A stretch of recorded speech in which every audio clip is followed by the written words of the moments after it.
Oh, I think they're doing a great job. A lot of them are. Good afternoon, Dwayne. How are you? Not too bad, sir. Ladies and gentlemen, Radio Cayman's Talk Today with Sterling Dwayne Ebanks. But I do have some questions. There are more questions than answers. Radio Cayman's Talk Today. If you're ready to talk, we're willing to listen. Well, I really enjoy this program today. Cayman Islands' foremost listeners participation program. May God bless every person.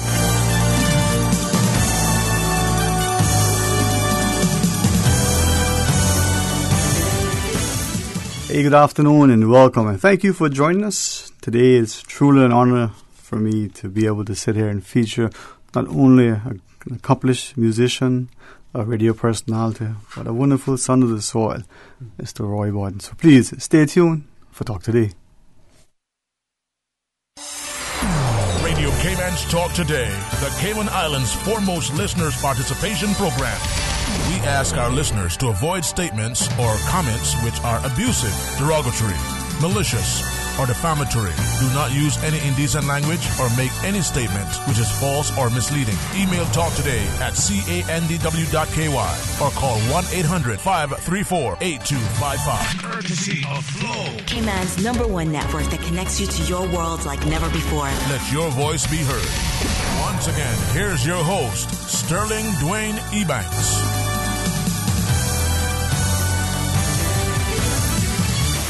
Good afternoon and welcome, and thanks for joining us. And as usual, we extend an opportunity to you to be a part of our discussion. 949-8037, or if you want Susan to pick up the tab, she's arranged with Line, Flow, Cape Wireless, whatever they are, way back when and still today. 1-800-534-8255 is a toll-free call. Mr. Roy Borden, thank you, sir, for joining us. Happy New Year to you again. Happy New Year to you as well, Sterling. And this is such a pleasure after some 15 years since I was, last here. Wow, that long? 15 years ago, Susan was just a teenager. She sure was, wasn't she? And I wasn't too far behind. Okay. Or in front, I should say. But that's. I appreciate you accepting the invitation, and I was looking at some of the things we would like to do this year. We are, as a country, for whatever your motivation, whatever your reasons may be that you may think of it, we're going to celebrate our Constitution, the 60th anniversary. We're going to celebrate a coat of arms. We're seeing the country at a stage where, the former UCCI president and parliamentarian, the other Roy Borden, talk about a country in transition. Right. And this is a remarkable time, and I think it's a time for our people. It sure is. It's a great time to be here in Cayman right now. When I see all of the things that's taking place, it just floors me. In fact, when I came here back in 1991, even back then I thought that Cayman, how much farther can it go? But my goodness. And thank you for sharing that, and even though it's important, and I respect those who have a script, who want to control the narrative, whether they're politician, policy, or profiteer, right? But sometimes having a dialogue with people that we can draw from them, not just their expertise, but their experience. And I had a chance to speak to some individuals who come to Cayman, every year, every other year, who may have been coming often, but for whatever reason, hadn't returned in 3 years, 5 years. You don't see the same thing through that they see through their lenses, because you're living here and it's the same thing every day, and you don't realize how much is changing. Exactly. But someone like you can give us a perspective of, wow, you remember this, you see this now, do you think that happened? And I'm interested to find out from you some of those things. Huh? Well, when I came to Cayman back in 1991, it was a time that I tell you the truth, I had never really lived here, and I've only visited maybe 3 times for a brief time. And during that time, when I came here in 1991, I was completely lost. In fact, just let me give you an idea. the very first day that I left to go for lunch, I got lost downtown and couldn't find my way back to the radio station. But luckily enough, I saw Loxton. Loxie says, "Do you see that antenna up there? Just follow that. That'll take you back to the station." But, there are a lot of things that I've seen happening here in Cayman over the past, since I've been back. And there's some good things, and there's some things that kind of worry me at the same time. Because, you never saw, and I'm hoping that I'm not being too negative in what I'm going to say, but you never saw crime, shooting, gangs, and all of this. This was so alien to Cayman back in up to 1991 when I came here. Yeah. It's interesting that you reference that, because there are some people who would talk about the 80s, the 70s, 60s, 50s, depending on their point of reference. Right. And then there are those who say, you remember before Ivan, and there's a guy, he used to talk about BI and AI, and I thought AI, artificial intelligence, after Ivan. And this is a fellow who, another son on the soil, as it were, and has, in his mind, sort of tracked the changes that have occurred since Ivan, the pace of development, the mindset and mentality, as he sees it, of the society, the crime, the traffic congestion. The traffic congestion is just horrendous. I've never seen things like, not even in Tampa have I seen anything this bad. Not even in Tampa, down Spruce in a couple of days. but Mr. Roy, as you were sharing, sorry, go ahead, sir. In 1999, I brought my father down here for the last time, and he was 89 years old at the time, and excuse me, I drove him around, and he was born on Mary Street back in 1911. Oh. And back then, Mary Street was apparently the street to be born on. It was, just that. And so I took him, and of course he didn't recognize anything about Mary Street at that time.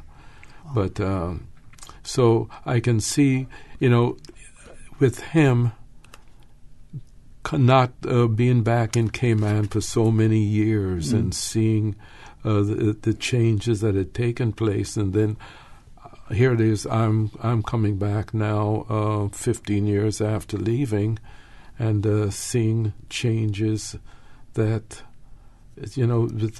now you take, for instance, now Makiba is talking about having a 50-story building.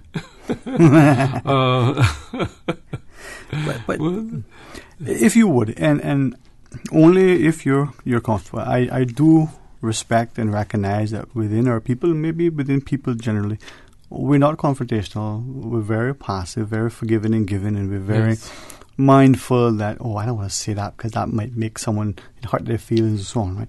I don't believe anybody is going to take what you especially say to be egregious, to be offensive, to be insolent, to be in anything. But if we don't get a chance to reflect, if you don't mind, despite your obvious appearance, mind me saying our elders, people who have wisdom and counsel, right? If we don't talk to them and get from them a perspective, and someone like you who, you talk about 1991. Now, there are those going 91. That was yesterday. You need to talk about when things were hard in the 30s and the 40s and the 20s, right? But in 1991, when just on sort of the dawn of the internet, when Cayman was already in stream, and you're saying, but guys, you remember 1991, I could go next door and get sugar and creamer from my neighbor, and the dogs weren't running wild, and people were civilized and this. And you're thinking, a friend said to me, do you realize that 1999 was only 20 years, like that, 1999? Just 20 years ago. Aye. But you see, unfortunately, I can't look back any further than that. But that's a good point. I wish that I could. I really do. Yeah. But we will help with that, because Susan has an incredible memory. Okay, we'll go into the Susan archive. No, but 91 is a good starting point, and our statisticians would tell us that you always have a base year. So we're going to use 1991 as your base year, and there are those out there who can talk about prior, but look at what's happening now. And 91 is a modern era. There are already a lot of incredible developments and prosperity and progress in play. Well, prosperity is certainly there. That's for sure. And as you look around, you see all the homes that are being built, and it's just. I'm just wondering if the next we'll be building out stretching out into the sea. In fact, we've already done some dredging where we've built like out in Rum Point, for instance. That area maybe 60, 70 years didn't exist. Yeah.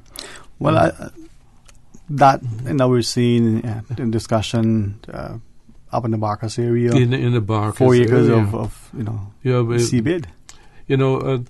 And I think that land, in my opinion, for all that it's worth, needs to be kept virgin just the way it is, because there's not much of a Cayman anymore. That's like that. Outside of Cayman-Brac and Little Cayman, and but Grand Cayman itself.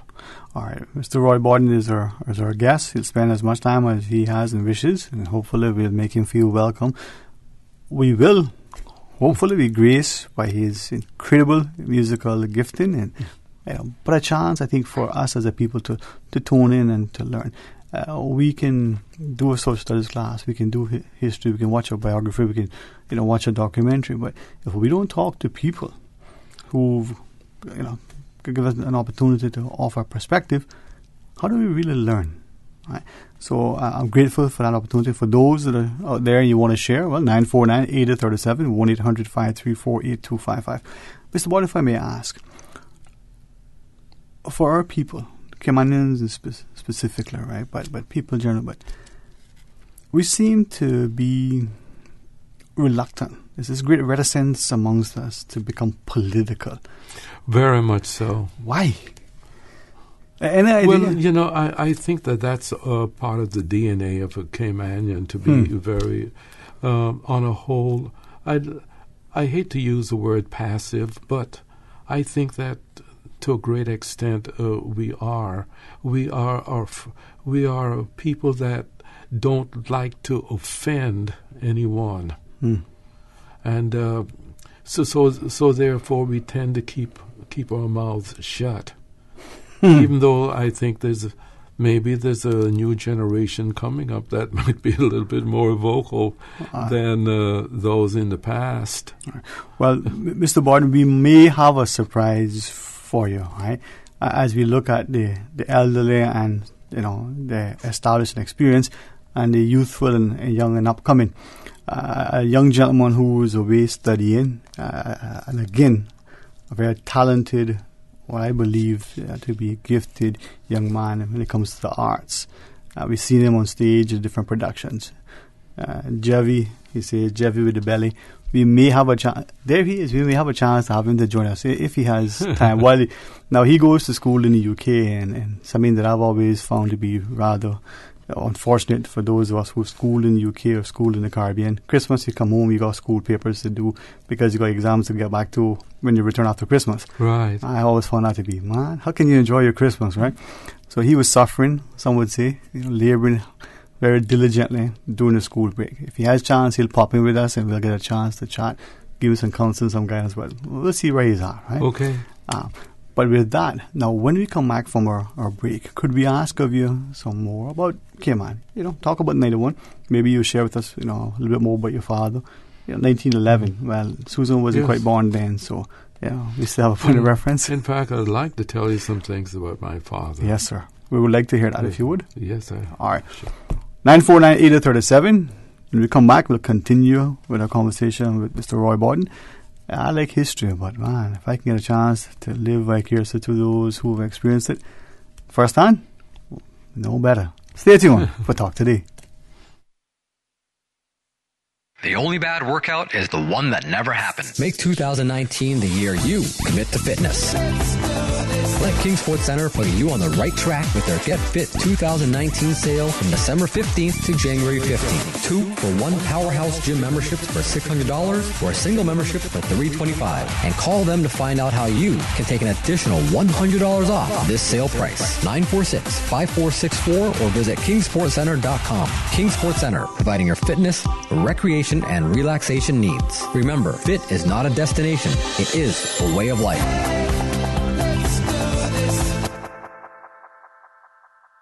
This Health Flash is brought to you by Cleveland Clinic, Florida. Over 65 million people around the world have moderate or severe COPD, a family of diseases that includes emphysema and chronic bronchitis. Cleveland Clinic, Florida offers a wide range of management and treatment options for COPD, including programs focused on education, medication, smoking cessation, and pulmonary rehabilitation. A team of experts is ready to review your symptoms and test results to develop a comprehensive treatment plan. For more information, visit clevelandclinicflorida.org. Talk today. But I do have some questions. Talk today. Cayman Islands' foremost listeners' participation program. Talk today. Because there are more questions than answers. What the public is saying. Waiting to take your calls right now. Sterling Dwayne Ebanks.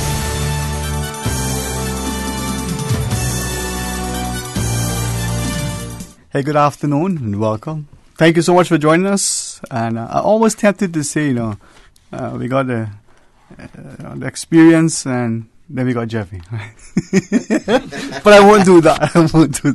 Because I actually love this young man. His father, his grandfather, remarkable man. So, but Jeffy, thank you for joining us. Thank you, mate. And my gifting, to you is to be in the council and company of someone like Mr. Roy. It's a pleasure to officially meet you, sir. Well, Definitely heard. It's my pleasure. Heard about you before. I will say I don't think you should be hanging out with the likes of Sterling.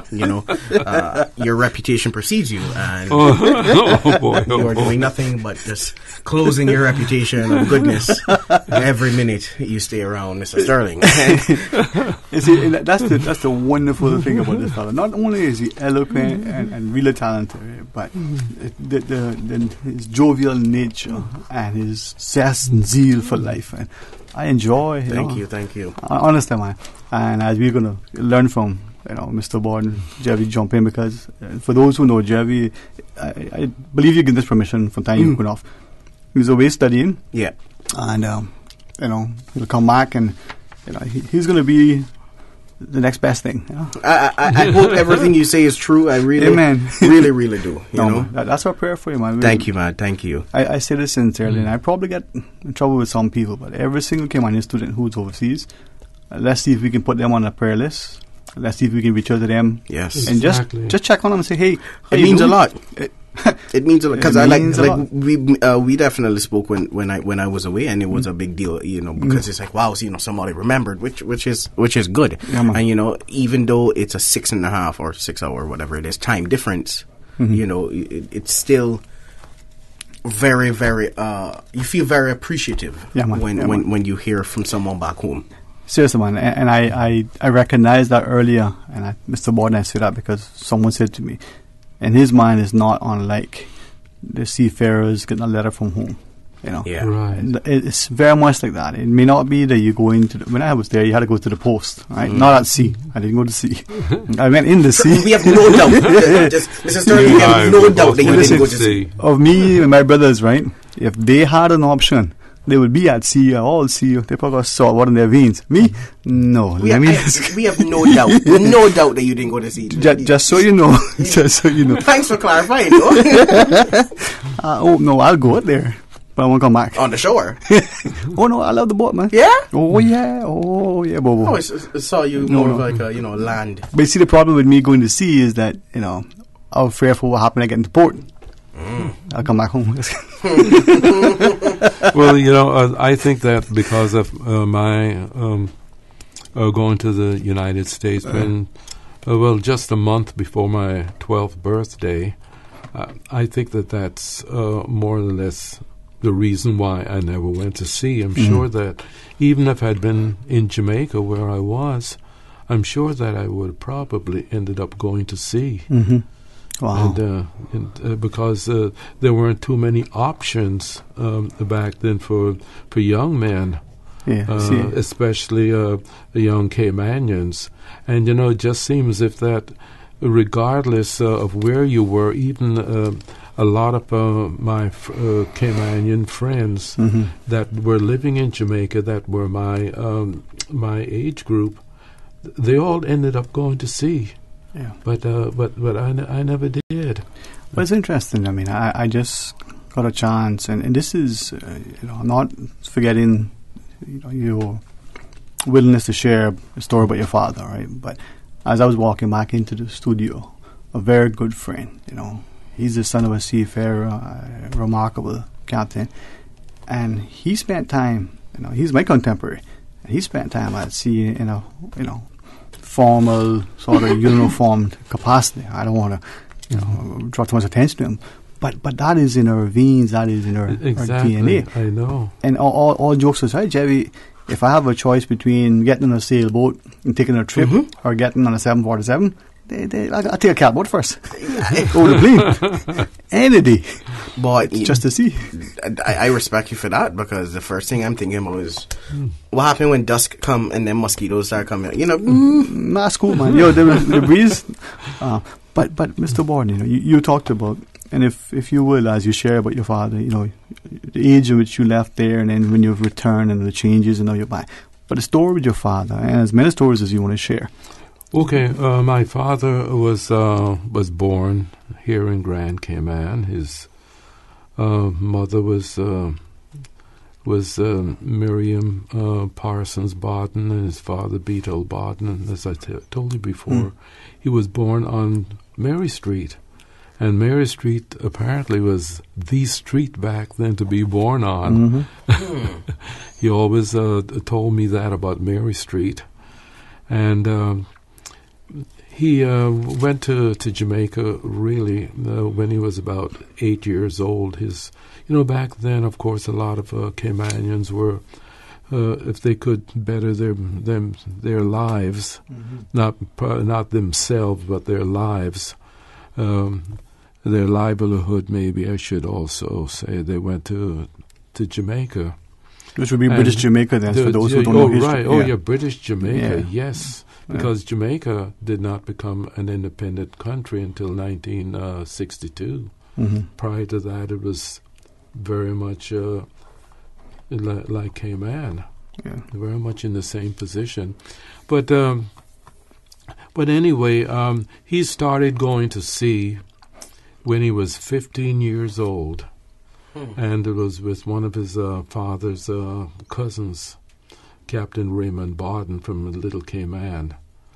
And let me tell you what he told my father that first day, that I know I can't repeat it over the air. But he says that your soul belongs to who, but your rear end belongs to me, but not under those same terms. But anyway, as I said before, he started going to sea when he was 15 years old. And right after, in 1939, of course, he was still, he was with with United Fruit Company. And he left and joined the British Navy. And in 1942, late 1942, when he served in the British Navy out of Jamaica on two minesweepers, the HMS Morgan and the HMS Explorer.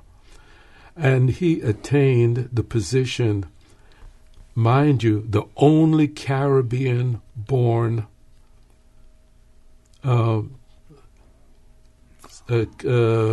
chief petty officer in the British Navy. My father was the only Caribbean-born chief petty officer in the British Navy at the end of World War II. Wow.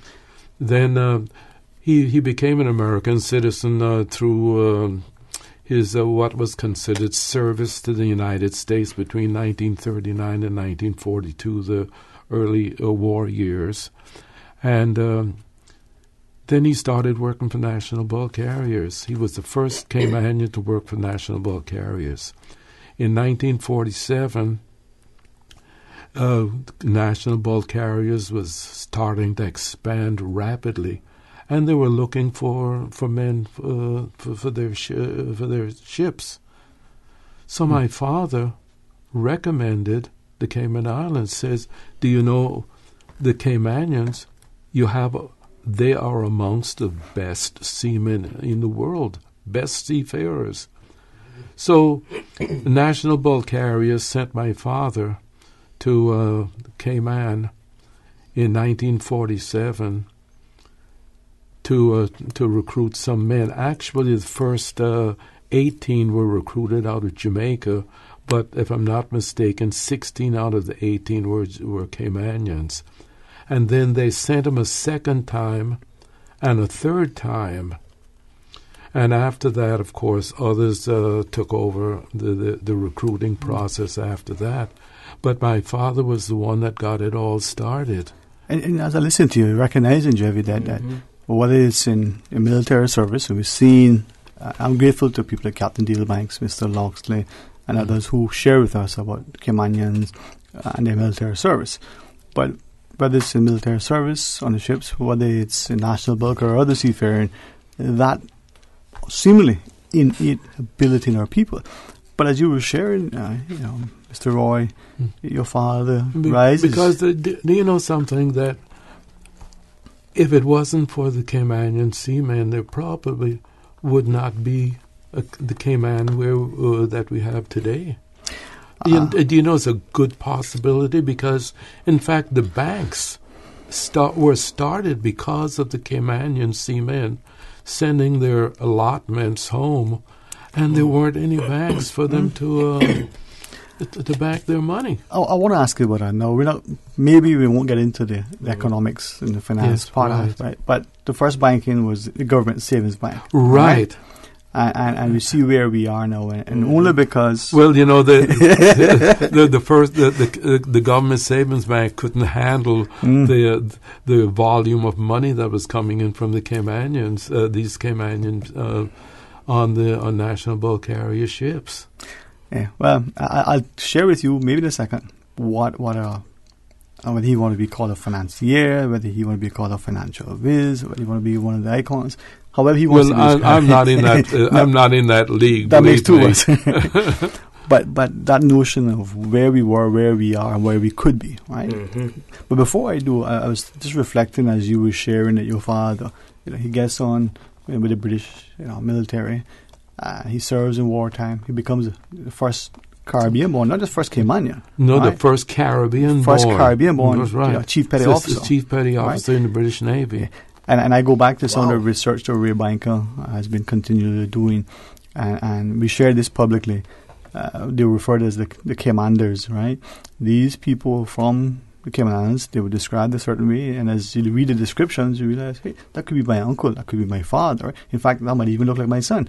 We can still see that sort of appearance in them. And they would talk about this is in the early 1900s. They're building the Key West Railroad, flag is there, and these guys coming over in their catboats, right, and working through the mosquitoes, working in a manner that is unheralded. I mean, it's incredible. Nobody else, in this same account. So this is not an account written by a Caymanian for a Cayman. This is just taken from the logs. They said the Italians came over, thought they were going somewhere else, and almost revolted and said, "Nope, we're going back." And presumably, they were gracious to accommodate it. And I'm not quite sure how it went, but I wasn't there. But the Caymanians working. The seamen work ethic, you see. Right, but because I knew there's a bridge between Tampa and I don't know if you're familiar with Tampa. A little bit, but the original Gandy Bridge. The original Gandy Bridge, Captain Ashlyn Foster from Cayman-Brac was one of those that helped in the building of that original bridge. Was that one when they detonated to rebuild? Was that the Gander or? Well, they yes, right. They destroyed part. They blew up part of it. We did. Did you see that? Right. I got a chance to see that. That was amazing. I mean, it was. Demolition. Yeah, controlled explosion. Right. Oh yeah. Over the causeway. Yes. Tampa without destroying what they had just built. Wow. It was right next to it. It was incredible. Parallel and wow. Beautiful one. Yes, beautiful. Parallel. Tampa and West Bay seem to be a lot of you can make that association between Cayman and Florida, because sometimes I refer to Florida as Cayman Overseas Territories. I'm very certain. Absolutely. I'm very certain it's a good term. I never heard that used, but it's a good idea. You can find more Caymanians right now in Florida than you can probably find in Cayman right now. Yes. I'm pretty sure that we go toe for toe. Especially their descendants. Yeah. Do you know definitely. that we moved to Tampa back in the late 1960s, right? Mm-hmm. And when we moved there were I counted 53 Bartons listed in the telephone directory. Almost as many Ebankses. I went into a mall. More Ebankses. Yeah, it's true. More Ebankses. Plenty more. I went into a mall in Miami, obviously, you know how he is with Miami already, and I couldn't believe it. I felt like I was walking into Foster's by the airport. It was just Caymanians left, right, and center, and because you know Caymanians, when they see you, they make sure to call to you, and that's how I knew that Caymanians were around, because obviously I was like, okay, well, I'm shopping. I probably not gonna see anybody I know. I just here with the family. No, that was a big mistake. There was Caymanians just all over the place. A sprinkle here, a little sprinkle there. Yes. Yeah, we were all over the place. All right. I mean, it's the same thing in... are we taking a break? You see this a radio person, he knows. All right. Well, apparently we have to take breaks. You see, Jeffy, you and I just talk, but... Yeah. Definitely. He's keeping us on track. Okay, let's do that. See, again, the wise shall counsel us, right? Mm-hmm. For the youth in their folly shall not be led astray. That's right. Let's pause and take a break. When we come back, we'll talk today.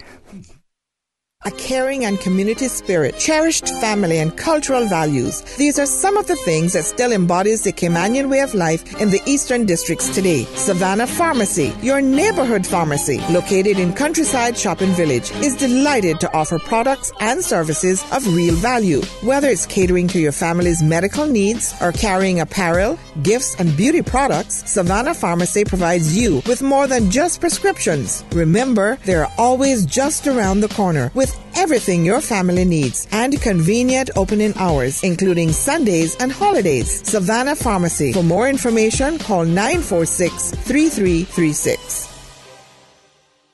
At KFC, we believe you don't have to share a last name to be a family. Whether it's an office party, holiday fete, or family gathering, enjoy KFC's fresh hand-breaded finger-licking good chicken. The KFC Festive Feast includes 10 pieces of original recipe or spicy chicken, creamy mashed potatoes, tasty coleslaw, and warm biscuits. KFC's holiday catering menu includes buckets of hot wings, sweet chili wings, or chicken tenders. KFC, it's finger-licking good. Monday through Friday, 3 to 6 p.m. Radio Cayman Super Jam Show, the #1 drive time entertainment show on your radio, featuring Will Sinatra. Enjoy a mix of pop, hip-hop, reggae, dancehall, Latin, soca, urban gospel, old school. The Super Jam Show is fueled by the proud sponsorship of insurance agent Michael Webster from Cayman Insurance Center. Don't take chances with your family's future. Talk today. But I do have some questions. Talk today. Cayman Islands' foremost listeners' participation program. Talk today. Because there are more questions than answers. What the public is saying. Waiting to take your calls right now. Sterling Dwayne Ebanks.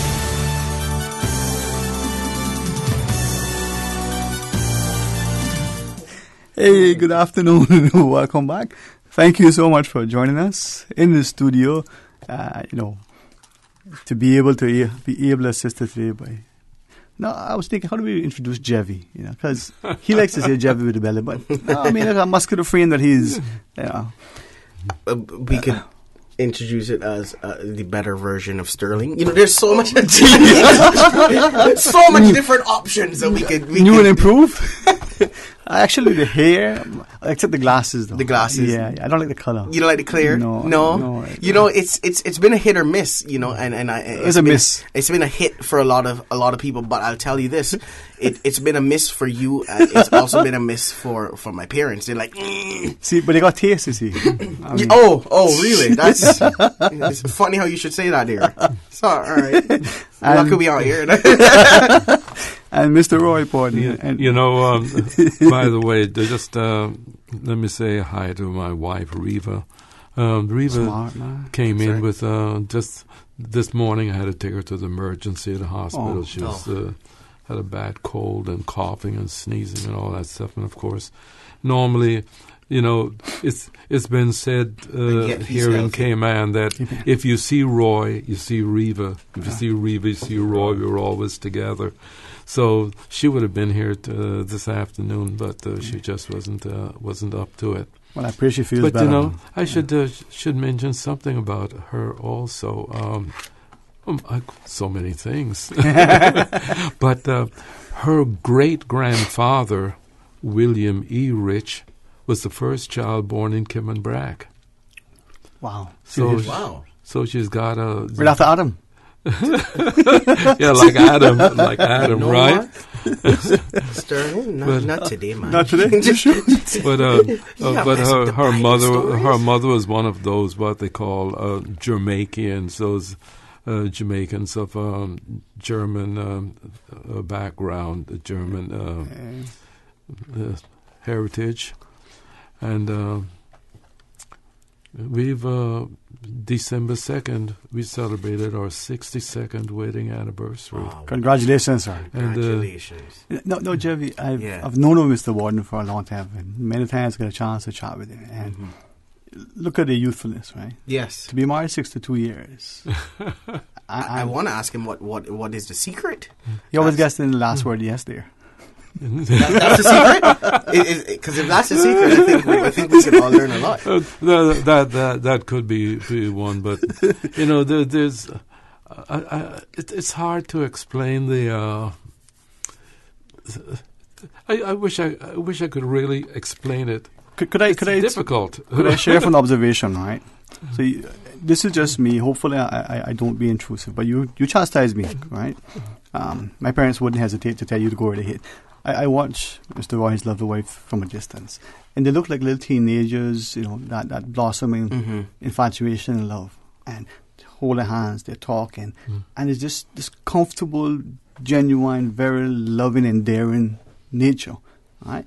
And it's just you found your soulmate. Yes, I have. And the other thing is that I've known her since I was 6 and she was 5. Well, would you look at that? She didn't have no other option. I went to the United States 1 month before my 12th birthday, and 3 days after Reva's 11th birthday, and shortly after I went to Jamaica, we started writing each other. And we wrote each other for 6 years and 7 months without seeing each other, not even talking to each other. Back then, you didn't get on the phone and to talk. You didn't do that. Do you still have those letters, sir? Yeah, you ever saved any of those letters? Unfortunately, she didn't save any of mine, but I've saved all of hers. Wow. That's deep. Because I was thinking of the stories we hear where people corresponding back home, with loved ones, whether it's the parents or whether it's the spouse or in these letters, and the way people wrote back then. Right. Yeah. Because that was your main source of communication. Mm-hmm. You didn't get on the phone to a cell phone to call anybody. No such thing. To make a call from, say, from Tampa, where I was first, and after from New York to Jamaica, it was pretty. It was pretty expensive, even for the first couple of minutes. $5,000 a minute. Yes, but you just didn't do it. Especially, I don't recall how much it was, but I know it was pretty expensive, even back then. Now, is that, Jerry, we were chatting earlier, you may have, as you were being so gracious to welcome and ushered into the studio, while you were here, you heard all the fanfare. That was Jerry's arrival.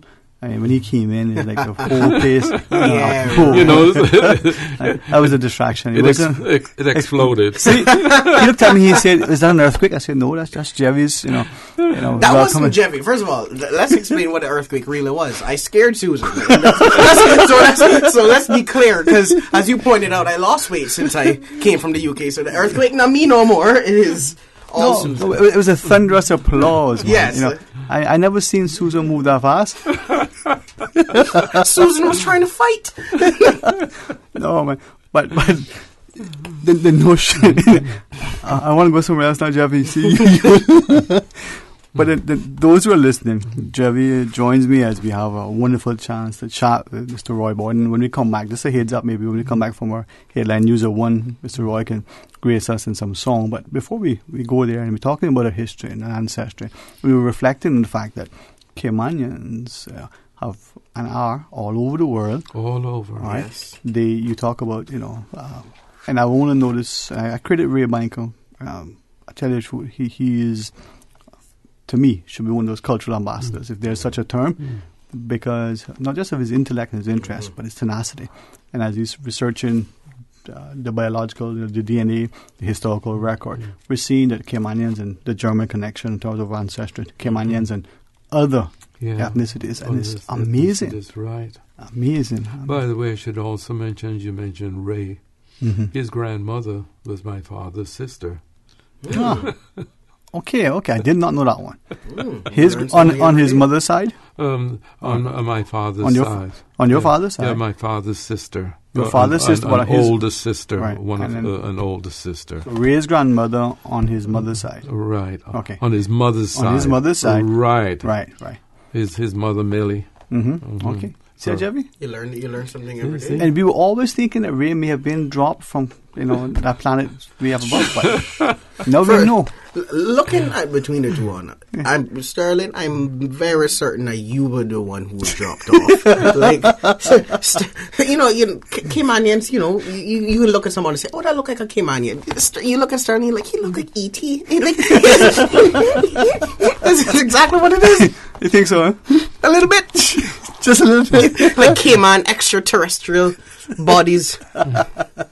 No, but that's the beautiful part. And as we look at it, I think we're starting to reflect on the Cayman. But just mentioning that about Caymanians, the look, whatever you want to call it. I can remember, the years I was working at Sears.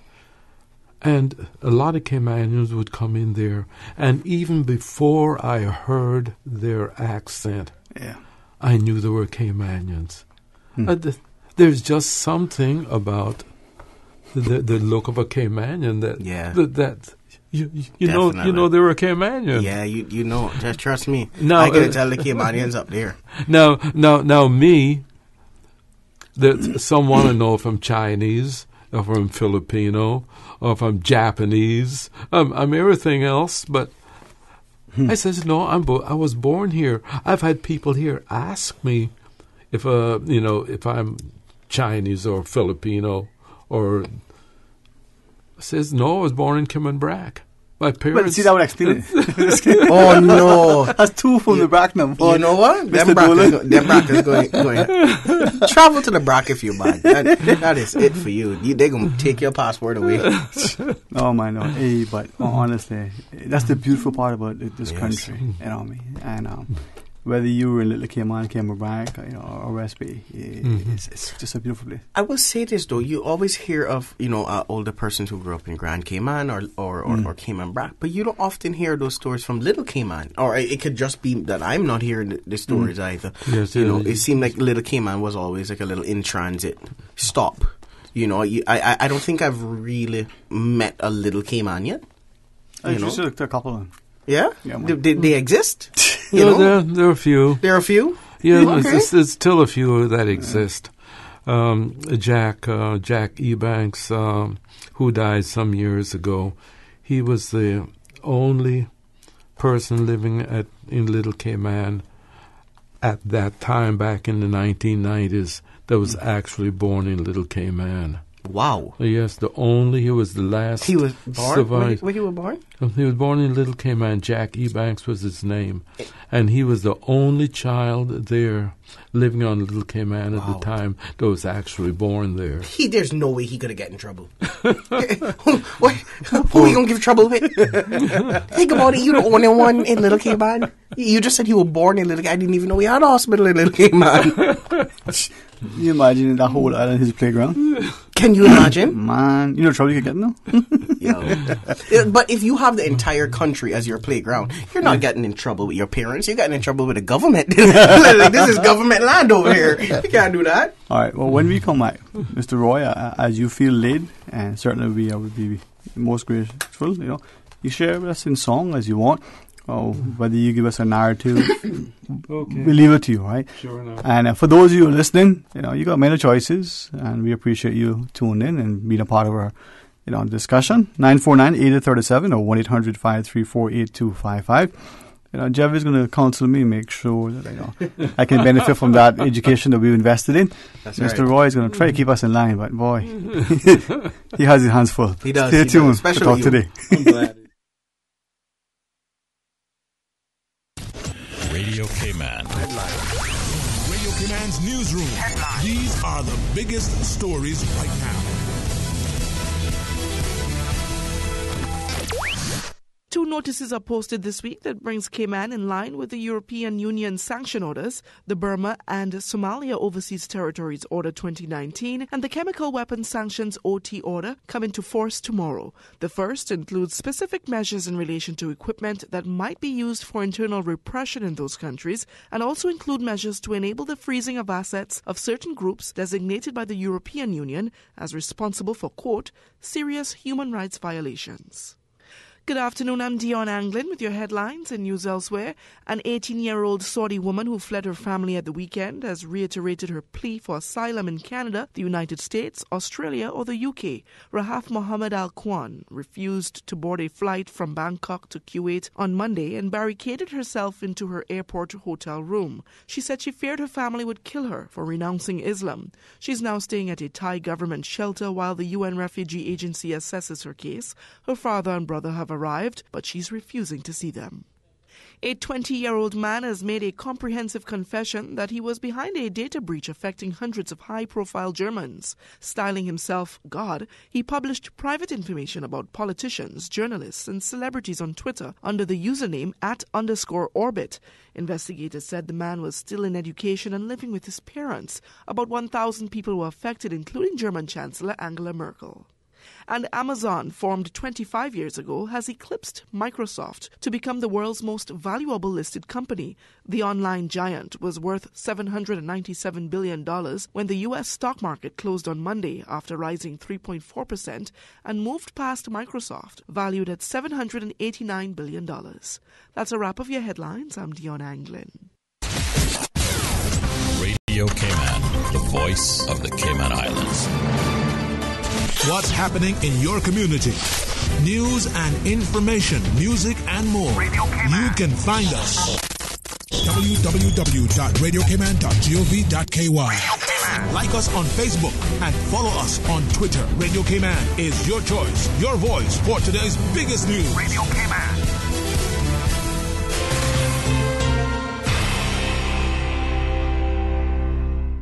Talk today. But I do have some questions.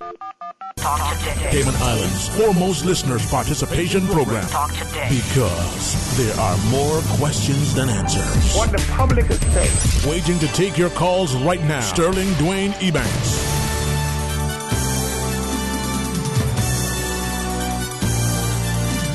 Hey, good afternoon and welcome back to Talk Today. 949-8037 or toll free at 1-800-534-8255. We also have a WhatsApp, 925-3261. I think, being this far into the year, what is it? This is the 21st century, Mr. Roy? That's what they say. Wow. So we're going to upgrade the technology and... I remember when I was a kid, you thought about the 21st century. It was like, something out of science fiction. Yeah. In fact, there was a cartoon I don't know, I think it was Buck Rogers in the 21st century or something like that. Yeah, in the 21st century. But, you know, which just seems if that it was something, you know, it was in outer space someplace. You know, what? That's the interesting thing. And we are indeed speaking to Mr. Roy Boyd. Many of you may fondly recall not just, you know, his musical performances, but his, you know, incredible on-air radio personality that we've been so fortunate to have had him as part of the Radio Cayman team. When we read, whether we're looking at things that may have been about politics, so even books from the early 70s or prior, or some of the science fiction from even the early 1900s, late 1800s, what have you. Some of those things, I think, well, that's not possible. Yes, right, of course. You know, back then. In fact, let me tell you, when I was a kid, for someone to say that you could have a phone without a cord attached to it, or have a phone that you can see the person you're talking to, and things. You know, science fiction. In fact, you know, there was a cartoon on Dick Tracy.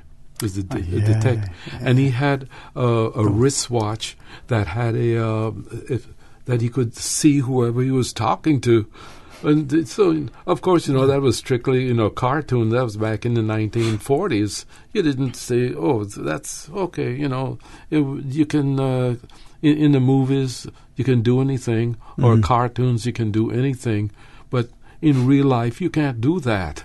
But I mean, you look at Huxley, you look at Orwell or others, and I'm not even, you know, gonna talk to some of the other more. And perhaps I didn't like, or I didn't enjoy reading some of those other science fiction things because they were a little bit too, you know, too much fantasy. So, but even them, you know, if you look at it in today's lens, you can see some of the context. You're right, exactly. Yeah. You know that. It's just you know, the things that we thought was fiction. The child is now a fact. That's right. Amazing.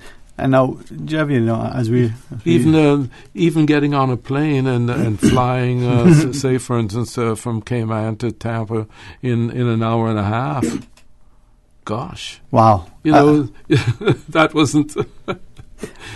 but that's the difference, right, Ms. Susan? All right.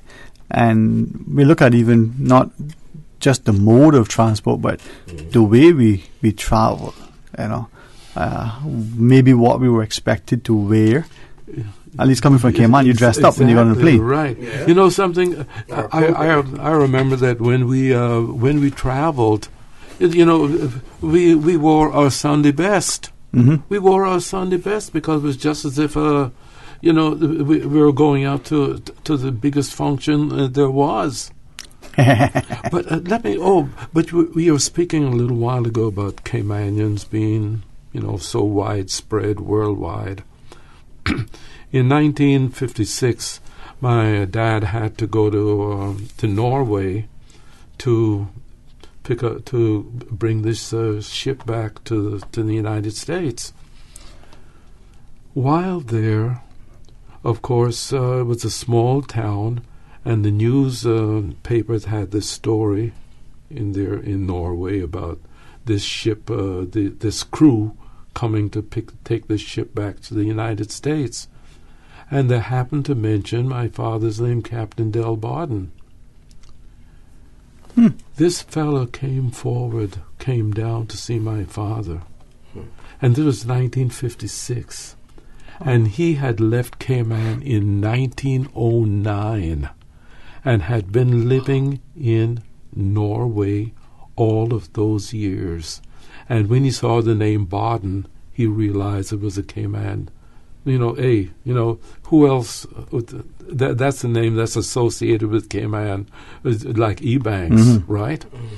So he came down to see my father and spent some time with them. I forgot his name now. I have it written down someplace. My father wrote his name down. But here it was, this man from 1909. He left Cayman and he never came back.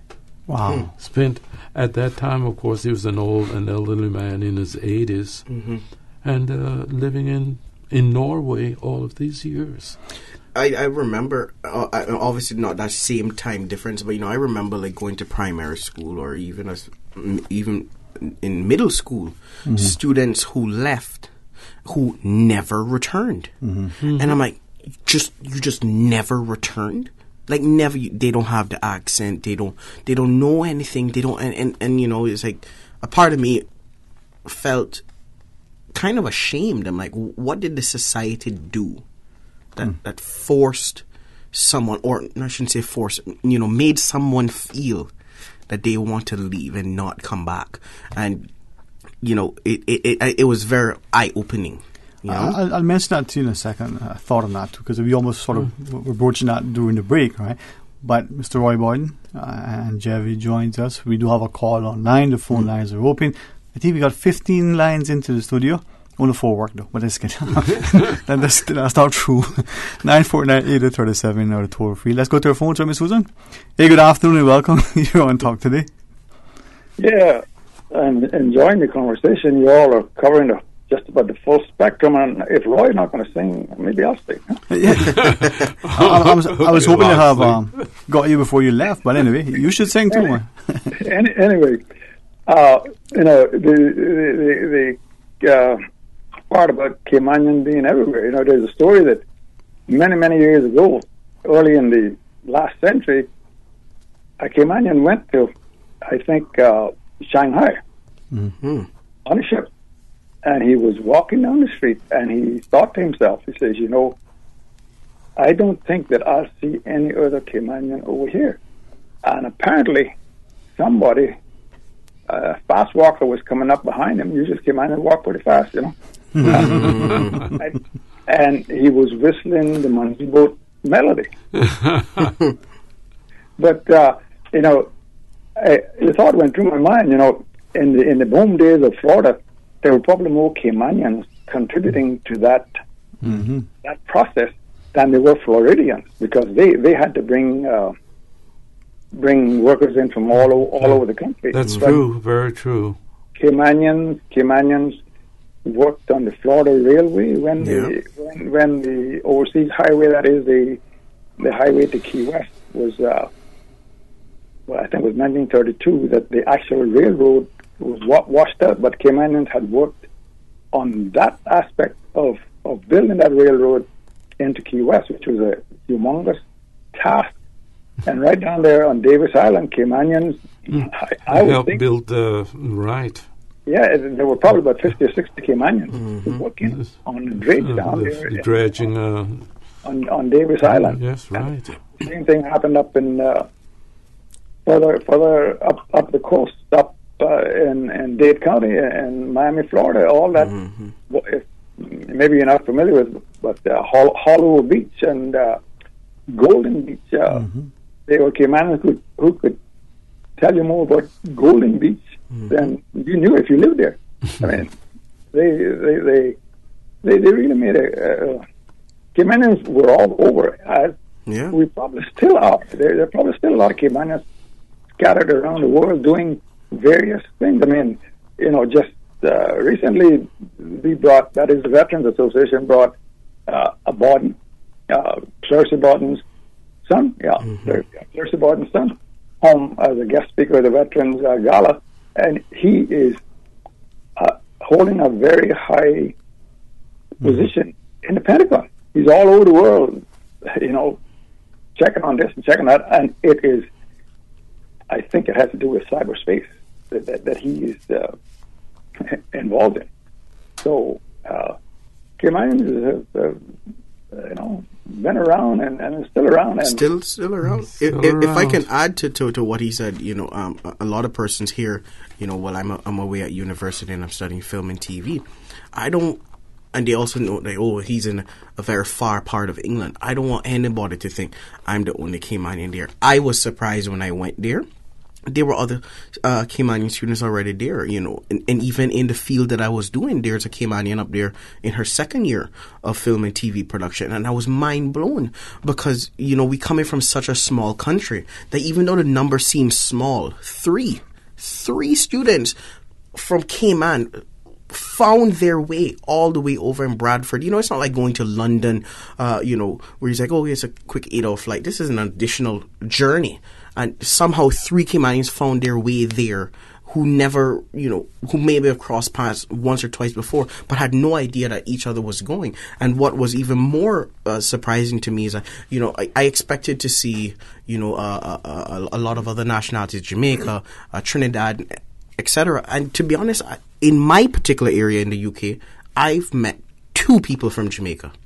I've never experienced that before where, Caymanians outnumber. It's a small number. But what I'm saying is that just shows how Cayman really get out there, Mm-hmm. So, Mr. Loxley? Yes, sir? And we're in the midst or at the beginning or maybe in the middle somewhere or however you want to describe it. Oh, this Celebrate Cayman thing. And there's so much that to celebrate about Cayman, even though there are a lot of things that we don't want to celebrate. And there was a gentleman came to our church about 3 or 4 weeks ago, and he'd been coming here for 35 years. And when he told me that, I tried to engage him. In fact, someday hopefully I'm going to do a talk with him. Mm-hmm. But he's been coming here for 35 years. And we talked a little bit about what he's seen going on here over the last 35 years. And his basic view was, you all are destroying what attracted people here to begin with. How true. The Barkers thing came up into conversation there. So I think there's a lot of work that's got to be done, and Caymanians have got to do a lot of soul searching and really figure out where we want to sail the ship. Do we want to just black sheep and let her run? Well, if that's it, so be it.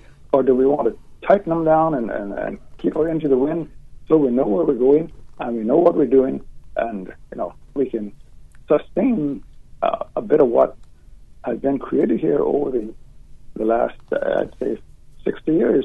And the seamen, that there was mention made of the seamen. The seamen. And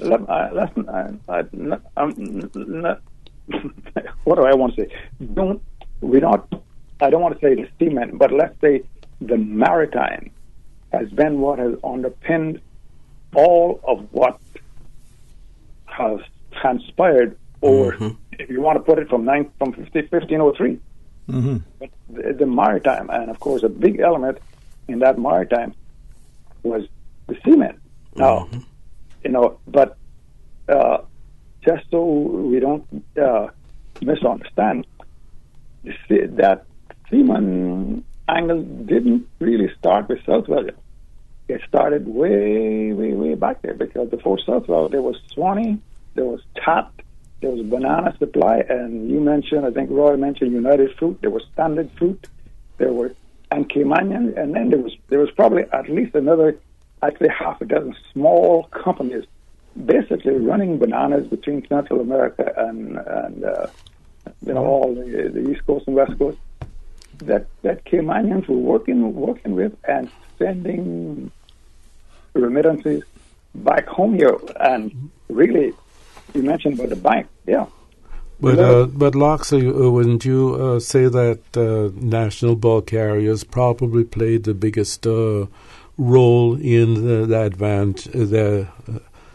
in Cayman's advancement as it is right now? I think if you look at it, and I'd call it the spurt that came. The spurt that came, yes. Yeah, with right. National Bulk. But if you look at it as a whole, it was a sport when they came, and really great contribution. But there was let me see, what was his last name? Parsons, who was Commodore of the Texaco tanker fleet. Now, as you may be aware of, Roy, Yes, the Texaco. My father worked for them too. Yeah, before the advent of National Bulk, all of those big gas or oil companies, Texaco, Mobil, Sinclair, Sunoco, Neiman, they had a fleet of tankers. Oh, yes. And Texaco had the largest fleet, and there was a Sam Parsons who was Commodore of the Texas fleet. And this goes back into the late 20s and 30s, and actually up through when Ludwig decided that there's an opportunity here to make some money, and he offered the oil companies to transport all the oil wherever they wanted, but 30% of what they were paying them, because all those ships were union. They were union. Yeah, they were union, right. And in fact, when my father joined them in 1946, they were unionized. Yes. Well, they didn't unionize them all. National Bulk, I think, for them to kind of get into that process, unionized about 3 or 4 ships, and there were some Caymanians who even crewed on them. Mm-hmm. But on a whole, I mean, there are official records of Caymanians in Florida in the 1890s, 1888. So it's on a whole, the maritime, I think, underpinned has been one of the underpinning. What you want to call it, however you want to put it, underpinning things that has made Cayman what it has and brought it up to where it is. And there's still lots of opportunities out there in the maritime field. And I sometimes wonder why there has not been an approach to take advantage of that, because with all the training that's available today, I mean, those guys who went off and became captains, they didn't have the opportunity to get all the training. They did it in the lamplight, studying on their own. And they're just studying on their own. That's right. Experience and studying on their own, boat ship rolling from thither to there. But it's quite an interesting whole subject that is being broached today. And Celebrate Cayman, I think, ought to jump into a lot of these various aspects. It would take a humongous effort to really coagulate all of these things, but I think it needs to be done if we are to plot a good course forward. And the one thing that you cannot, for 1 minute, not recognize is the Caymanians' religious heritage. Yes, sir. Oh, absolutely. Yeah. Well, thank you, sir. You're welcome. Okay, God bless her. And as you speak, thank you a lot, sir. Mr. Roy, and we got Jerry. Ms. Susan, you said there's a caller waiting for us for those who want to join. The phone lines are open and be a part of our discussion. Let's go to our phones. Good afternoon and welcome. You're on Talk Today. Good afternoon, Dwayne. Good afternoon, Mr. Roy, my friend, and Jebby, my friend. Raymond Scott here. Happy New Year. Hi, Ray. How are you doing? Happy New Year to you, Raymond. Thank you very much. And I've been listening tuned in to you since from the time you started. I remember the last time I think you were here, I took you on a tour of the island. You sure did. Yes, sir. That was the last time you were here, and welcome you back when you get a chance. Will you be coming over here this time? Well, yes, we ought to be there sometime in the next couple of months, I suspect, my wife and I. Very good. And speaking about Caymanians all over the world, I have a cousin which works in Saudi Arabia for Aramco, Bahri Shipping Company, that owns the giant tankers that passes the Cayman Islands. Almost every day, one of those ultra-large tankers pass there. And he works in the shipping and managing department up in Saudi Arabia. That's Lenny Scott's son. You probably know my uncle, Lenny Scott that was there in Port Arthur. And how interesting, I just met a daughter of the late Toribio Lazari and Elvira Lazari. You know all about them, from Northeast Bay. And she's here on the island visiting. They live up in Baltimore, Maryland. A lot of Caymanians up in that neck of the woods, too. Yes, sir. And in Mobile and St. Petersburg, that's another place. There are plenty of Caymanians. And up in Staten Island, New York. Pascagoula, Mississippi. Pascagoula, Mississippi. Yes. And something interesting, the gasoline, jet fuel and diesel that arrived Cayman to be pumped out was loaded in Mobile, Alabama. The tanker is there to pump it out at Jackson's Point. They got this giant refinery now in Mobile, Alabama. That's all something new that started up there where Caymanians used to live, a lot of them in Scots and Bawdens and Fosters and all them in Mobile. Yep. Even some of the Ryans are still living there in Mobile. As in fact, there's some Ryans still living in Tampa. Yes. And the question was about National Bulk. Yeah, they played the biggest role in the history of the Cayman Islands and starting the first, and I would say a great thank you and remembrance for your father, the late Del Bawden. I always heard about that he was the first one that introduced Caymanian seamen to get started. That was the best thing that ever happened in the history of these islands, where your dad was known as a Caymanian and got Caymanian seamen those jobs and went on for many years. And that's the building blocks of the Cayman Islands. That's where the financial boom started in, from having to establish a bank to put their money in. And that was the backbone of the islands in those days. And the company that bought out National Bulk, Stena Bulk, they have a tanker passing here tomorrow. And you know, Navio Shipping that used to charter the National Bulk or carrier. Navio's got a tanker passing here tomorrow, which is the fourth biggest in the world, loaded with American crude oil. So that company, Navios, is booming, and Stena Bulk is booming. And also I heard you say that your dad was on the United Fruit, which is now renamed Chiquita Brand. Oh, yeah, Chiquita, right. Pardon? Chiquita Banana. Yes, that's right. We see them in the stores at Foster's and in Cayman Brack. Chiquita Bananas, that's owned by Chiquita Company, which was originally owned United Fruit. And they pass through the Cayman Islands, coming from Honduras and Costa Rica, going to Tilbury in the UK and Avonmouth in the UK and Antwerp in Belgium, and all about there, carrying 500,000 and 1 million cases of bananas. They're ships 500 feet long. Yes, so it's a mass of trade going on through the Cayman Island waters. It has become the busiest shipping lane now in the Western Hemisphere. Really? Yes, sir, that's right. Anything else, Mr. Raymond? That's it, except something important. I need to get this out to the public. On Sunday morning, I was alerted by the authorities to put a navigational warning out to seamen, all ships around, about a disabled craft was abandoned 50 miles southwest of Jamaica.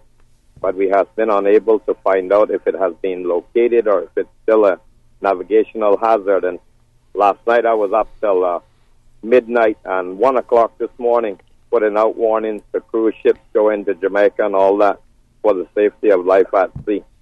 That's what was happening around. Big supply ship was abandoned, but didn't get the full details of it. A steel hull ship that is a very potential danger, navigational hazard that could cause a disaster if any ship ran into that. So anyone hearing me, so be aware of that. Anyone transiting the area. Yeah, those indeed can pose navigational hazards. Absolutely. Hey, thank you very much indeed, Mr. Raymond. Thank you, Raymond. All right. So when we come back, Mr. Bawden, grace us in some song. Okay. Jevi is an accomplished singer as well. I hum very silently, so only in my mind I can hear my voice. 949-8037. We're taking requests. We're raising money for Jerry's education. And so, it's all right. No, it's all right. Gerald Lewis, save the children. Save the jab. So shave the jab. Save the jab. Or shave the jab. You know what? We're going to take a break, bro. When they come back, in trouble. More talk today. Kirk Freeport would like to inform you that the Kirk Freeport Clearance Center in Town Center Plaza is closing for the month of January and will reopen again with a revamped line of stock in February. Our team are busy refreshing our stores for 2019. And when the Kirk Freeport Clearance Store is reopened in February, there will be a brand new assortment of products priced to clear from your favorite Kirk Freeport brands. Kirk Freeport Clearance Store, closed in January and reopening in February. Happy New Year from everyone at Kirk Freeport. Did you know that recycling collection containers are located island-wide in Grand Cayman? The Department of Environmental Health program is an integral part of DEH's waste management responsibility in the Cayman Islands. Start your recycling program at home today. Put your cardboard items in appropriate DEH recycling containers at all Foster's supermarkets, Kirk Market, or Hurley's Grand Harbor. Help keep Cayman clean. Reduce, reuse, and recycle. For more information about recycling, go to www.deh.gov.ky. Talk today. But I do have some questions. Talk today. Cayman Islands' foremost listeners' participation program. Talk today. Because there are more questions than answers. What the public is saying. Waiting to take your calls right now. Sterling Dwayne Ebanks.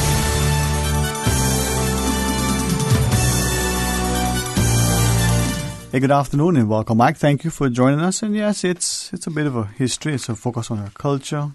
Really honored, sincerely, to have Jevi, not only because of who he is and what he's studying, but I think, Jevi, the idea that something you said earlier where you're off to college, it's, a journey itself to get from London to where you are, and yet there are, two other Caymanians, right?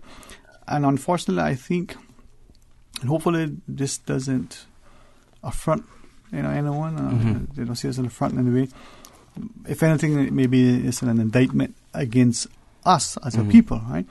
There were questions way back when students were off to university and we weren't sure who was where and when they were returning and all those things. Be that as it is now. But are we doing enough to celebrate our people? Are we networking? Are we creating, this way where our people are not only connected, but we're making sure that we understand? And as the caller was sharing, Ms. Loxley was sharing, that when we celebrate, with so much to celebrate, are we accurately putting forward a narrative about our people? Not because we're boastful, but because we should know. Mr. Warden, you've accepted the invitation to come in. Your musical ability. We look at so many in our society who have that. Jevi, you as well. I mean, you've got talent, not just on the stage and performing, but are we appreciative of who we are? No, that's my answer. Well, my answer is no. I still know friends to this day who still don't know key facts about Cayman. And as a young person, I can say that you're not. This is going to be controversial. Susan, get ready for this one. This is going to be controversial. We might get in trouble for this one. But you're not taught enough about it in the education system. Probably shouldn't say that on the but we don't know enough about it at all. No, but this is the people's station now. We pay for this. True that. Yeah, I mean, this don't belong to no one. This belongs to everyone. But, it's really like that. People in Cayman, especially young people, don't know as much as they should know. Do they teach? Is my mic on here? Yeah. Okay, there we go. What is controversial? Susan do they teach any form of Cayman history in the schools here? At UCCI, yes. But what about before. on the, starting, from, the fifth or sixth, second, third grade, something like. When I was in primary school, your primary school, but that was it. It's no longer there anymore. It's no longer there. No, and it's not in the high school unless that has changed. Yeah, but as a parent, you can probably speak to that. A question to be asked: of the things that are taught, how many of it is accurate? How much of it, right? Not only accurate, but is presented in a way that is constructive and positive and informative, right? We don't need to be exhaustive, but we need to be able to have a better knowledge. I mean, some who probably did high school in the 80s can probably talk about the British Navigational Acts, maybe the Arawaks and the Caribs, but do they know anything about the Tainos? Do they know anything about anything but Cayman itself? Yeah, or anything at all about They don't. I'm going to say this is going to sound very bad, but it's true. I did an event at UCCI several years back where I noticed that people were not even aware of local representatives. So I brought in 5 local representatives. I brought in Speaker of the House, Mr. Bush, Minister Rivers, Minister Hughes, at the time he was councillor, also brought in MLA Winston Connolly and MLA Alva Saku. And I remember promoting it to young people at UCCI and saying, these people are coming. And I said to somebody, Miss Tara Rivers is coming. And a 20-year-old at UCCI looked me in the face and said, "Who is that?" Mm-hmm. And I was stunned. That's the Minister of Education. She literally said, "Who's that?" And then one of my closest friends, when I said, I decided not to say the name. I said, "The Minister of Education is coming." And the person looked at me and said, "Mr. Ralston?" He hadn't been the Minister of Education for 2 terms at that point. And it's just not being taught unless you're doing Caymanian history, which is a course at UCCI. You're not going to get these conversations. Yes, you need to teach civics in the school, and they don't. They don't. But let's go one further. There is a social sporting event, all right, some sort of public event, all right, and our national song is being played. Now, maybe it's me, maybe it's the nudging and sort of instruction of your elders, your way you show respect to these things, right? Our national is being played. Someone, an adult, is next to me and is fidgeting and talking and about his merry way, and I quietly, national song, and the barrage that I got from the person, I'm thinking, wow, I didn't expect that from you, And then after we had some words, and I thought, if you don't have respect for this, how can you expect others to respect it? So we don't seem to respect our own. We don't seem to value it. Now, if he, not that I agree with it necessarily, if he had said, well, that was the national anthem, and he's not of the political view that we should still be under the British and whatever, so he's at a protest, that's his thing. But that's your national song, which, yes, exactly. At the very least, you need to show some deference. Yeah, we don't do that. No, right? Even people my age, I can tell you, people my age genuinely don't like to sing the national song, and I can tell you why too. Because when I was going to school, singing the national song was a chore. It's punishment, huh? Punishment. It was punishment because, and it shouldn't be like that because you had to go to assembly, when the school get together, and a lot of people didn't like to go to assembly. And one of the reasons they didn't like to go to assembly because they felt it was this forced ceremony where you have to sing the national song, you have to sing the national anthem, you have to say the Lord's Prayer and all that stuff. And it once you do something where somebody looks at it as a chore and not something to be prideful about, then it can change how someone feels about the song. Because I have the national song on my phone, and sometimes it's amongst the thousands of other songs that I have, and I'll be driving and the national song will come on and I'm crazy, and so I pull over and I stop and I wait for instead of hitting next, I stop and I wait for the national song to finish playing. But you look at other countries, they take serious pride in singing the national song, and I don't think I can pick out 30 people my age who I know who would be willing to sing the national song. But you see, that speaks to what I think Mr. Locke was sharing earlier in the idea of Celebrate Cayman. I think it speaks to part of the reason I was so glad, so elated that Mr. Bond accepted the invitation. We need as a people to start to not just want to celebrate our people, but to be reminded, be mindful, be respectful of who we are. Where we came from. I'm going to say something that Yes, I sir. never thought I would actually have to say this story, because I always said it as a joke. There's a friend of mine who works also in radio, and she was paid to MC a show. And they went to the show, and one of the parts in the program was the singing of the national song. Whoever planned this program decided that they were going to sing all 4 verses of their national song. You know, we sing one and then we sing the chorus, but there's 3 other verses. She is a Caymanian, and when the song kept playing, she said on the microphone, you can stop it there, the song is over. And she made a joke a little later on in the show. She didn't know the national song had other verses. Yeah. And I think that speaks a lot, that we don't even know what our national song entails. And I think that's eye-opening. I think it even goes one step further. And I found 2 things with it. One, when it talks, sometimes not how it's said and how it was intended to be sang. Caribbean or Caribbean, right? There are those who I know were contemporaries of Miss Leila, who tells me that, this is how she intended it. Now, do we forgive that or not? And then when we talk about one aspect, do we pluralize, or is it singular? Right? And as you go through the words, you see what I'm talking about. Yes, there are 3 islands, but was it written? Now, one. Okay, I have a bone to pick there. Yes, sir. Yes, sir. I think that it should be called Beautiful Isles, Cayman. I think it should be the plural instead of the singular. And I don't think the composer would have objected to that. But what was it written as, right? It was written as a Beloved Isle Cayman. I'm sure she was speaking specifically just like we say Cayman, we meant Grand. Tree. Okay, let me tell you something else along those lines.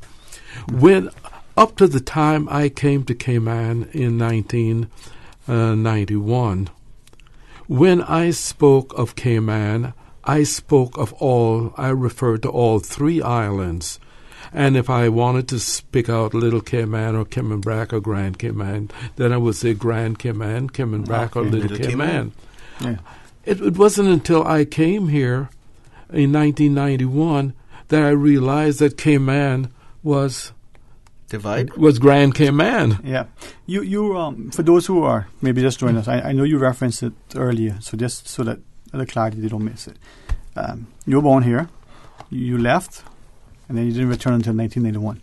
Just shy of your 12th birthday, you said? 3 months. Well, I left here. Well, actually, between the time I was born and up to my 12th birthday, say, I spent maybe about 2 years out of that period in in Cayman Brac, actually. Okay. Yes, and as far as I'm concerned, Cayman Brac was Cayman. Well, yeah. But where did it start from? Because I've made a joke here, and I've made it in rundowns, and it's been made before me, and it'll be continued to make after me. But take Cayman Brac, for example. I want Cayman Brac a calling, and why is it that there is this big difference? Like I remember taking a trip with a guy from Cayman Brac, and we were sitting in a restaurant in Rhode Island. And the guy came over to the table and he said, he heard her accent. He says, "Where are you from?" And I said, "The Cayman Islands." And this young man jumped up and said, "No, I'm from Cayman Brac." And I'm like, "Do not embarrass our country." And so the guy said, "Oh, nice, the Cayman Islands." And he went, "No, Cayman Brac." And so the person said, "Well, where in Cayman Brac are you from?" Sterling, with a straight face, he looked at that man and said, "East of the gas station." I'm like, ooh, you really telling me you couldn't find a better way to describe where in Cayman Brac you from to say east of the gas station? Man, I was stunned. But where did it come from? Because, come on, you can't call a Cayman Brac a Caymanian. I think I may have some limited insight into that, only because of something. But let's go to our phone. What do you think, Susan? What she thinks. Is there a caller on the... Yes, right. yes. Please be a Braca. Good afternoon and welcome. Thank you for calling.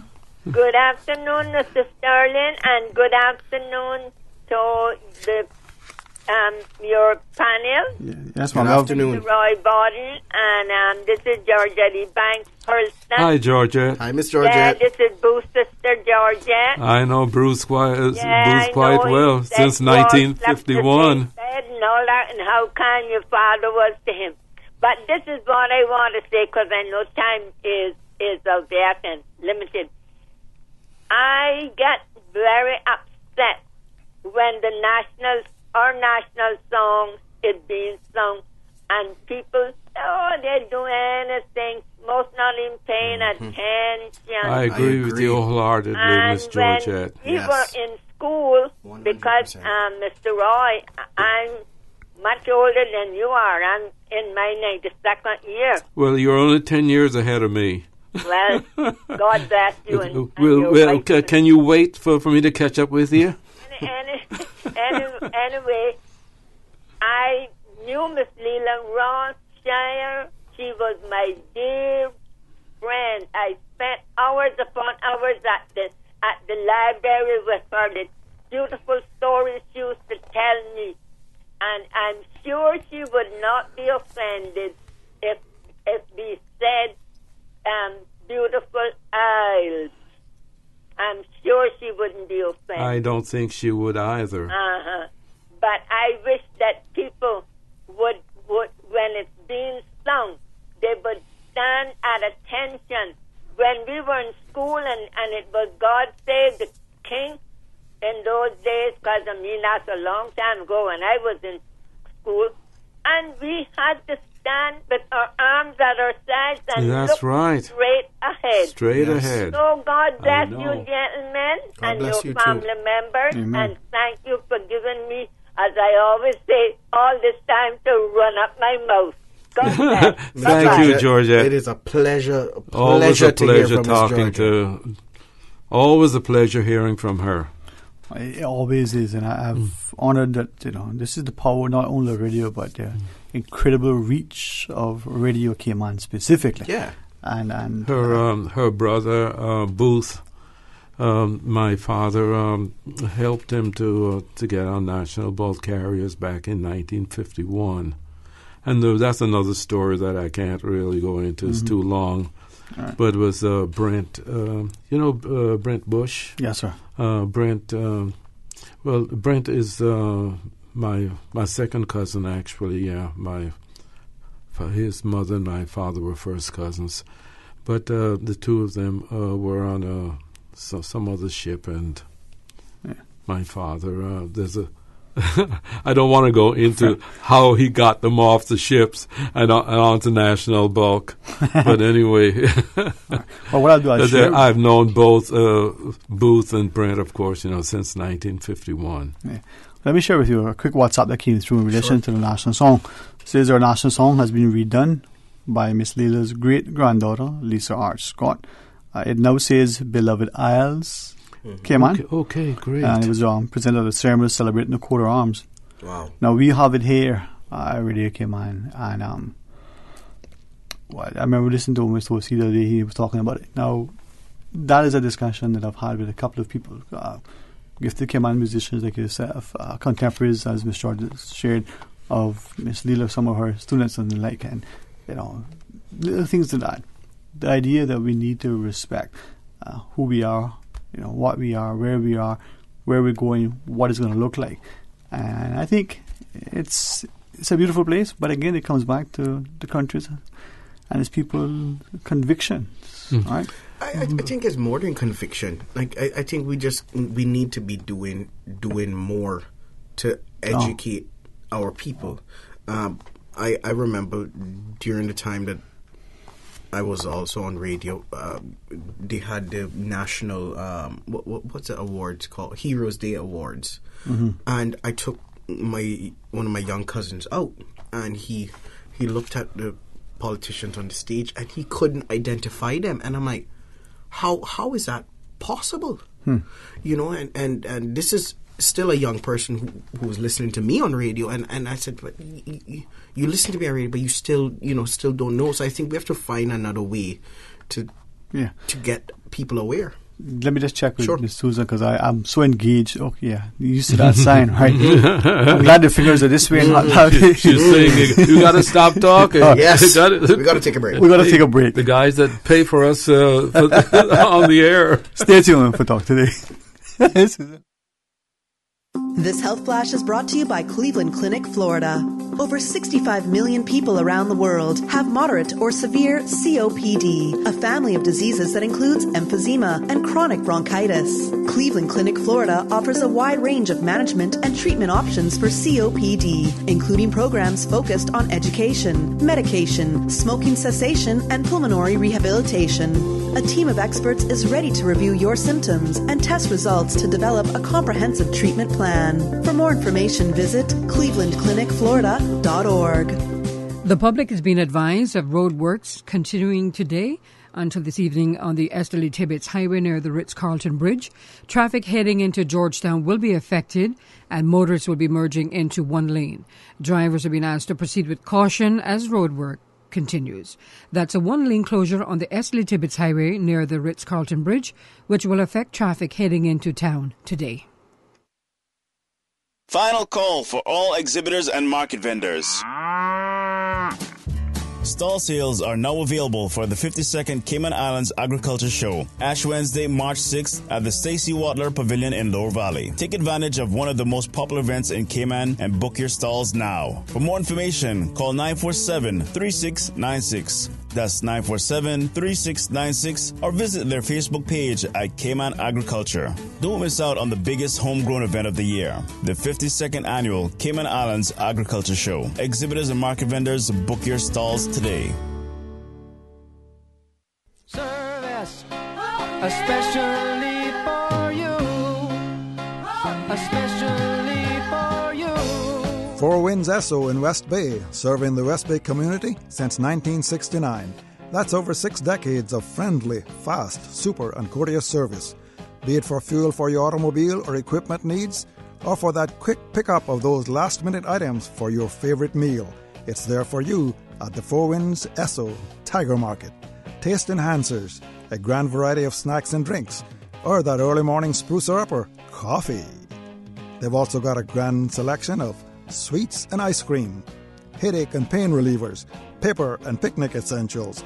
It's all there for you at Four Winds Esso in West Bay, your friendly, fast, super courteous service center, corner of West Bay Road and Church Street in West Bay. Four Winds Esso, 949-3467. Especially for you. And from all the folks at Four Winds Esso, Greg and all the staff, a Merry Christmas and a Happy New Year to all.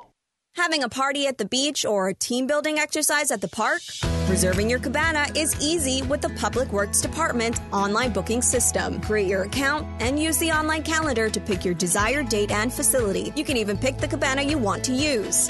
Look for your confirmation email, print it off, and bring it with you as proof of reservation. Enjoying our natural environment has never been so easy. Visit www.eservices.gov.ky to book your cabana today. Lucky Slice Pizza. It's love at first bite. Shaking your radio 3 to 6 weekdays. Oh my God.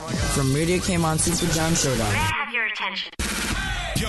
One love. Hip hop leader, Jay-Z. Peace, y'all. This is Nas. Peace. Super Jam. Is proudly sponsored by Lucky Slice Pizza. It's love at first bite. Call 949-3456 or visit Cayman Pizza to place your order today. Talk today. But I do have some questions.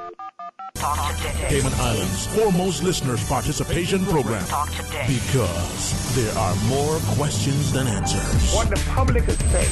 Waiting to take your calls right now. Sterling Dwayne Ebanks.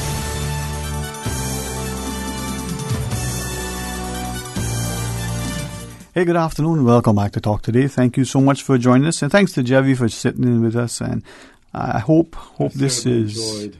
He's amazing, huh? Yeah, an amazing young man.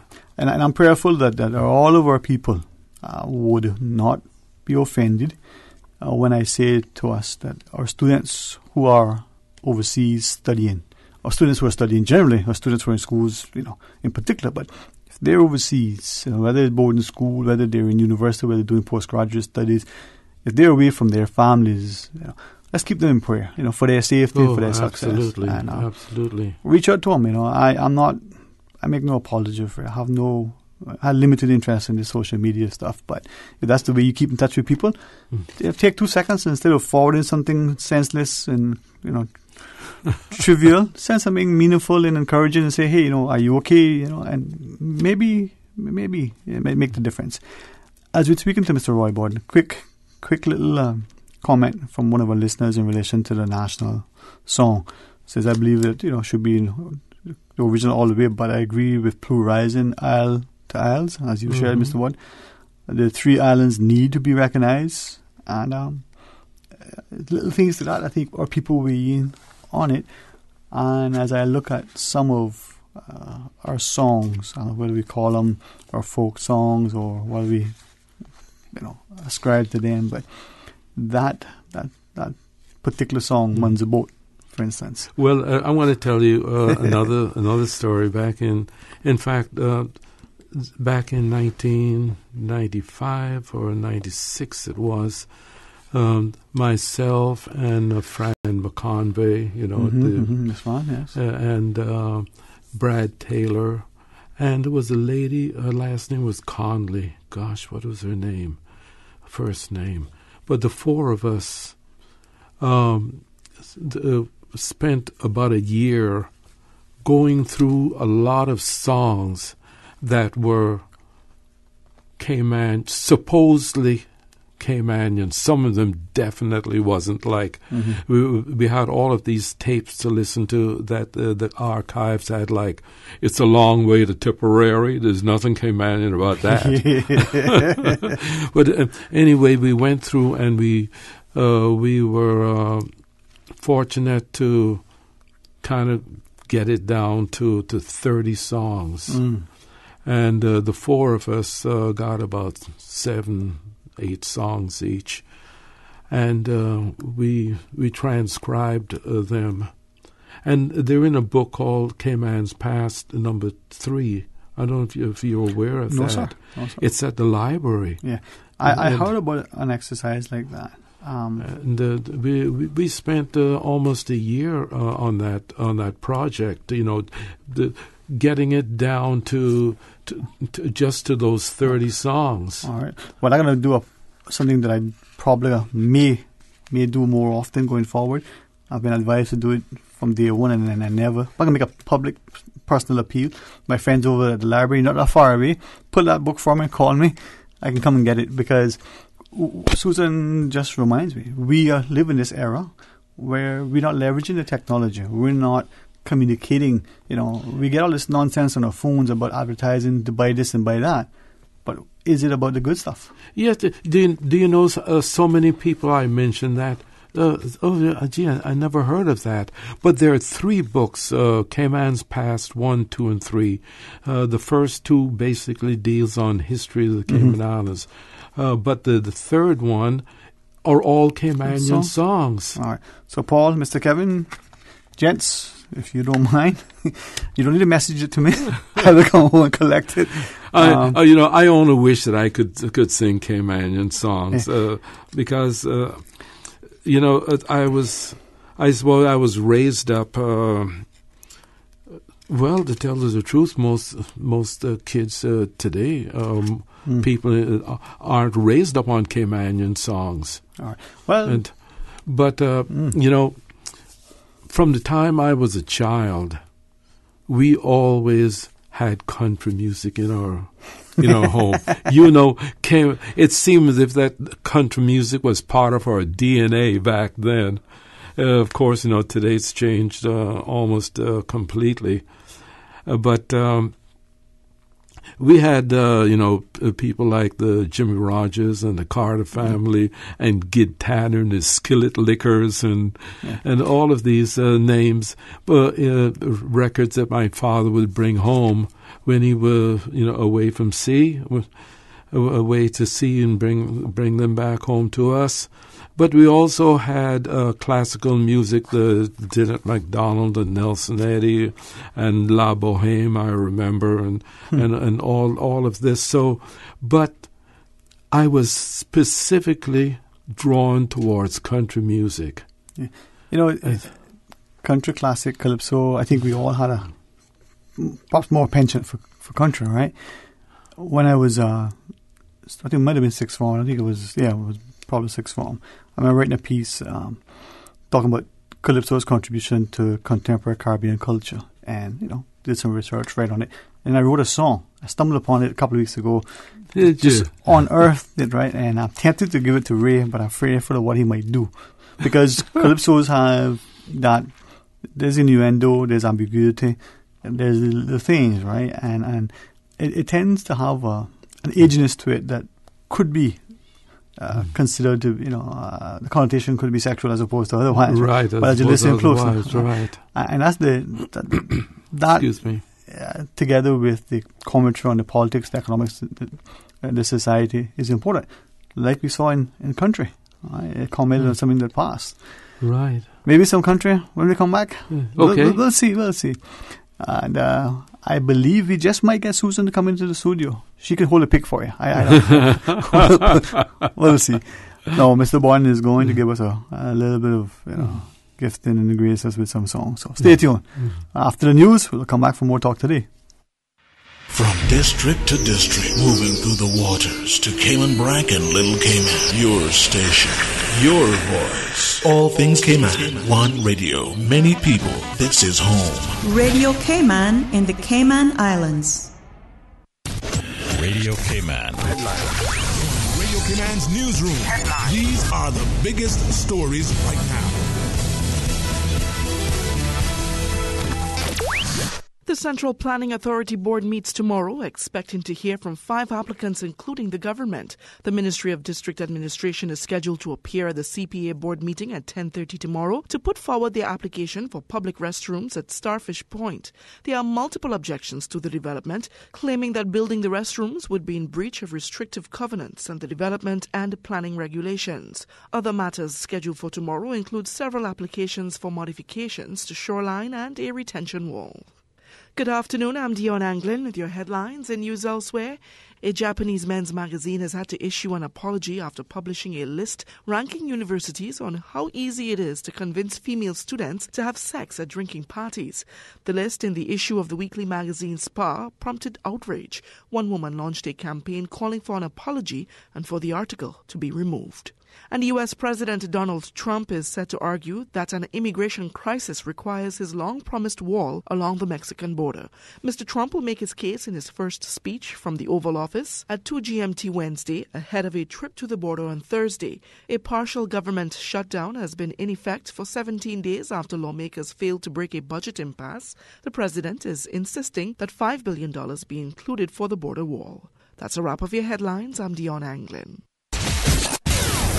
Radio Cayman, the voice of the Cayman Islands. What's happening in your community? News and information, music and more. You can find us. www.radiocayman.gov.ky. Like us on Facebook and follow us on Twitter. Radio Cayman is your choice, your voice for today's biggest news. Radio Cayman.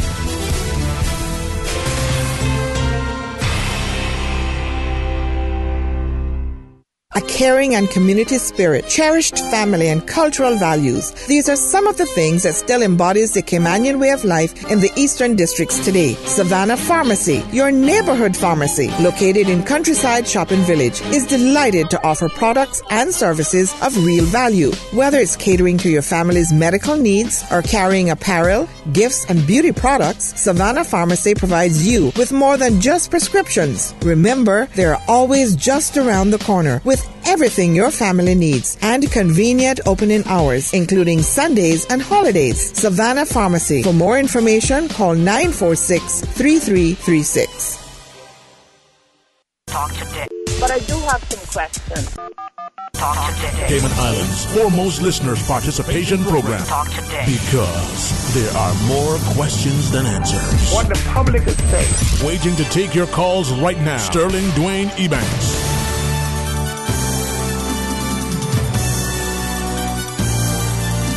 Hey, good afternoon. Welcome back to Talk Today. In the studio, Mr. Roy Borden joins us, and as we have a chance to to chat with you. We got another, 15, 20 minutes or half an hour? What's it?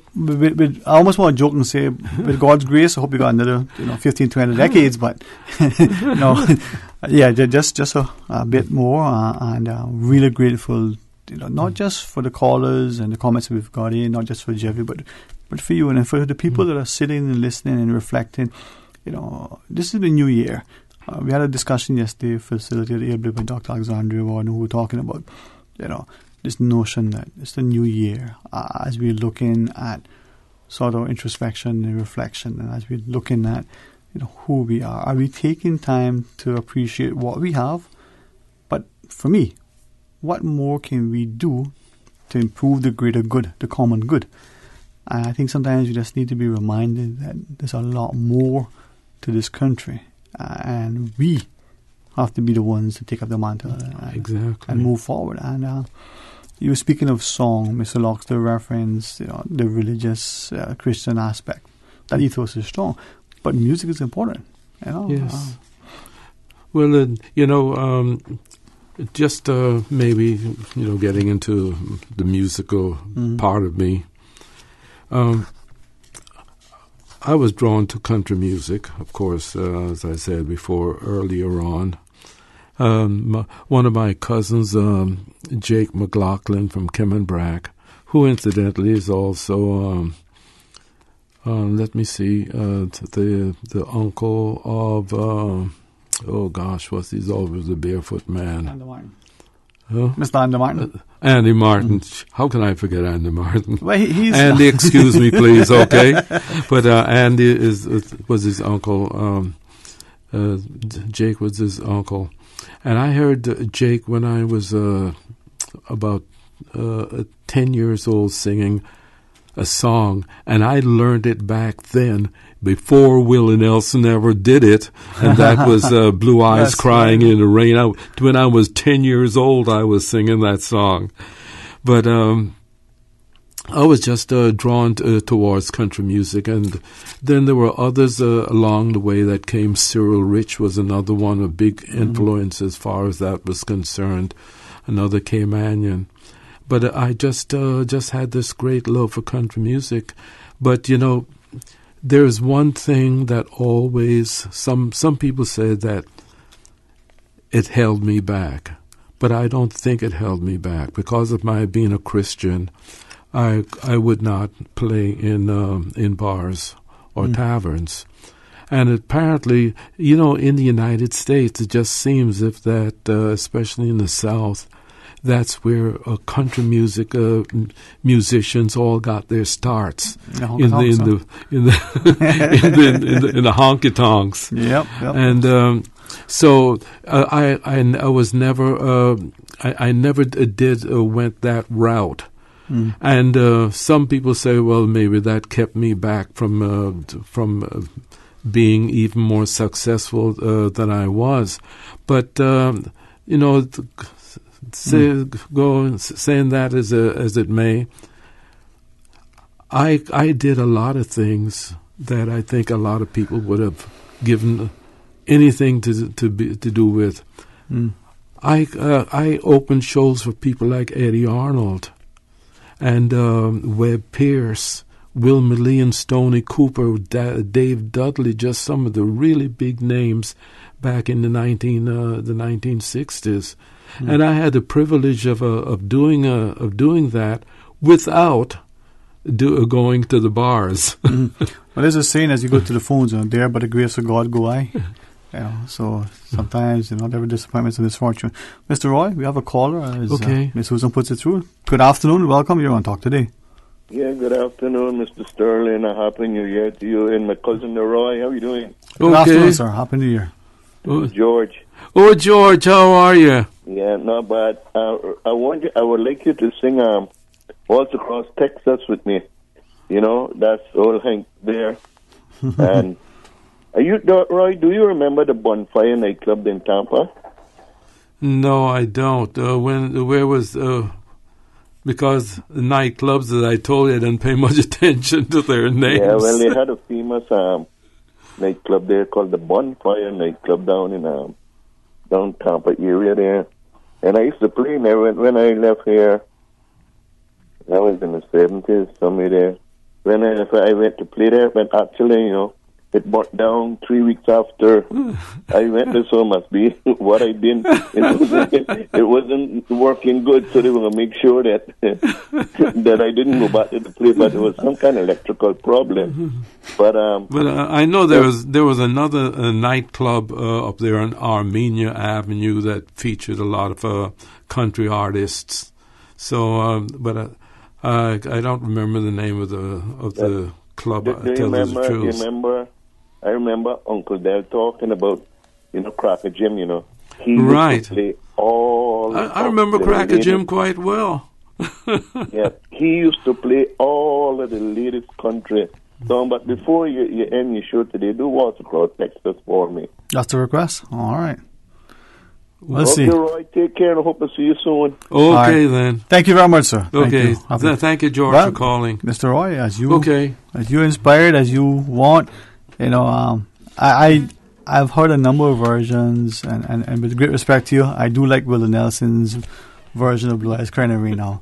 I like Willie. Not everyone likes Willie. I like Willie. And it's not my favorite version. No. Strangely enough, my favorite version is by somebody that I really I'm not a really big fan of. I do like things by him, and that's old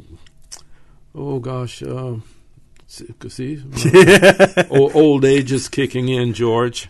But Conway Twitty, he has a great version of Blue Eyes Crying. Great version, but you should listen to it sometime if you can. I know it, yeah. Oops, there I go. Okay, let me just maybe sing one or two songs. As you wish, sir. I was known as a storyteller. I always like to tell, the background of songs before I sing them, because sometimes it just seems that it makes it more interesting, telling you, how the song originated and composers and things like that. There was a fellow by the name of Dick Thomas, and I'm sure that lots have heard of him, but very few people have ever heard of Dick Thomas. He was a one-hit wonder. He had a song that was number one by three different people in 3 different years. By himself, first in 1944, and then Bing Crosby recorded and made it a number 1 song in the pop field in 1945. And then in 1946, Gene Autry came along and recorded it. And to boot, the very first song that Gene Autry recorded after he left the Army Air Force, a lot of people don't realize that during the war, Gene Autry was flying, those troop planes to Europe and over the Pacific area. So the first movie that he made, he actually used that song as the title of his movie. And so this guy really cleaned up 3 different years, number 1 song by 3 different people, including himself. And it's a song called Sioux City Sue. You ever heard Sioux City Sue? Yeah. Okay, and I'm going to sing it the way that he sings it. That is that Dick sang it, because Bing Crosby never yodeled, and Gene Autry, even though he yodeled earlier on in his career, he did not yodel on this recording. But I'm going to sing it the way that it was done by Dick Thomas. I rode a herd of cattle down from old Nebraska way. That's how I come to be in the state of Iowa. I met a gal in Iowa, her eyes were big and blue. I asked her what her name was, she said Sioux City Sue. Sioux City Sue, old lady, oodaloo. Hair is red, her eyes are blue. swap my horse and dog for you. Sioux City, Sioux, odel-lady, odel-oo. There ain't no gal as true as my sweet Sioux City Sue. I asked her if she had a beau. She said yes, quite a few. But still I started courting my sweet Sioux City Sue. The moment that I stole a kiss, I caught her stealing too. I asked her if she loved me. She said, indeed I do. Sioux City Sue, odel-lady, odel-oo. Hair is red, her eyes are blue. Swap my horse and dog for you. Sioux City Sue, odel-lady, odel-oo. There ain't no gal as true as my sweet Sioux City Sue. Well, I must admit, I owe a lot to you.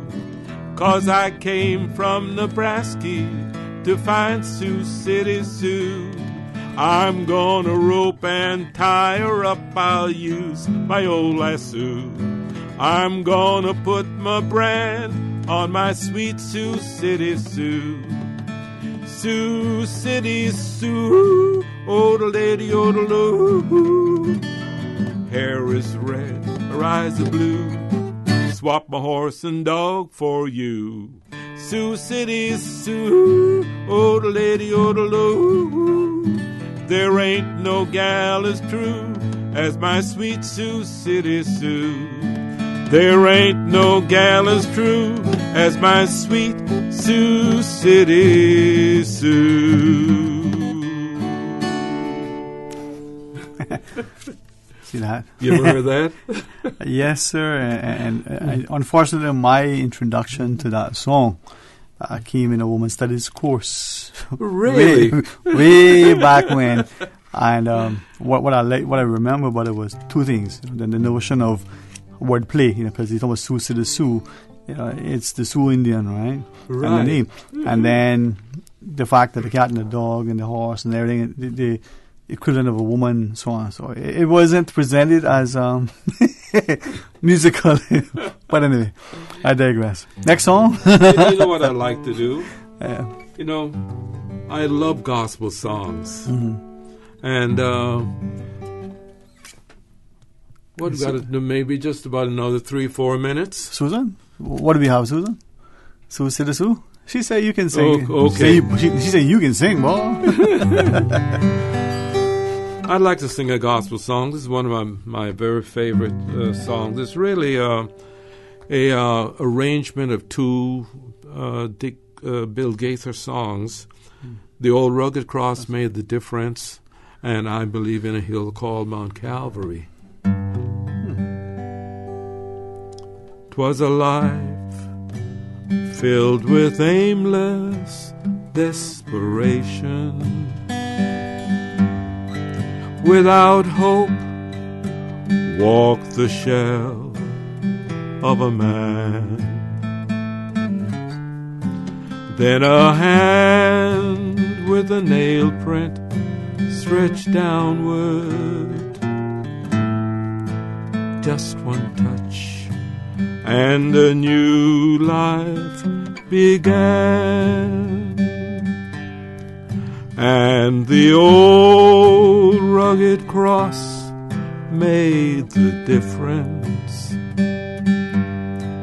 in a life bound for heartache and defeat. You can tell me forever and ever, but the cross made the difference for me. And I believe in a hill called Mount Calvary, and I'll believe whatever the cost. And when time has surrendered and earth is no more, I'll still cling to the old rugged cross. I believe that the Christ who was slain on the cross has the power to save lives today. 'Cause he changed me completely, and a new life is mine. That is why by the cross I will stay. And I believe in a hill called Mount Calvary, and I'll believe whatever the cost. And when time has surrendered and earth is no more, I'll still cling to the old rugged cross. And when time has surrendered and earth is no more, I'll still cling to the old rugged cross. Wow, Mr. Roy, listening to you sing that reminds me of standing in the kitchen with my mother cooks, and she will be singing and humming, and brings back some. Let's pause, take a break of the call in the queue. When we come back, more talk today. Okay. RC Fusion, featuring Billboard pop hit songs and more from the 70s to the 90s. RC Fusion. Weekdays from 10 a.m. till 12. RC Fusion. Brought to you by Country and Western. No mess, no fuss, just the best in Caymanian cuisine at a price you can afford. Country and Western now offering delivery. Call 945-4079. RC Fusion. RC Fusion. Radio Cayman, maintaining the innovation. On a daily basis, making it easy to connect with you, our listeners. Add us to WhatsApp today, 925-3261. That's 925-3261. Radio Cayman. Send a text or voice note. Can I send a request, please? You don't really have to ask us. Just send a request. This is a shout out to my ex. Radio Cayman, the voice of the Cayman Islands. Radio Cayman, maintaining the innovation. Headlines. With the latest headlines. Headlines. All the news when you want it. Tune in to Radio Cayman for hourly headlines of the day's top stories. One of Cayman's bright and shining young stars. Local, regional, international. Headlines. Turning to international news. Updates on the hour between 7 a.m. and 6 p.m. on weekdays. Radio Cayman News. Headlines. Your voice, your choice for today's biggest news. Talk today. But I do have some questions. Talk today. Cayman Islands' foremost listeners participation program. Talk today. Because there are more questions than answers. What the public is saying. Waiting to take your calls right now. Sterling Dwayne Ebanks.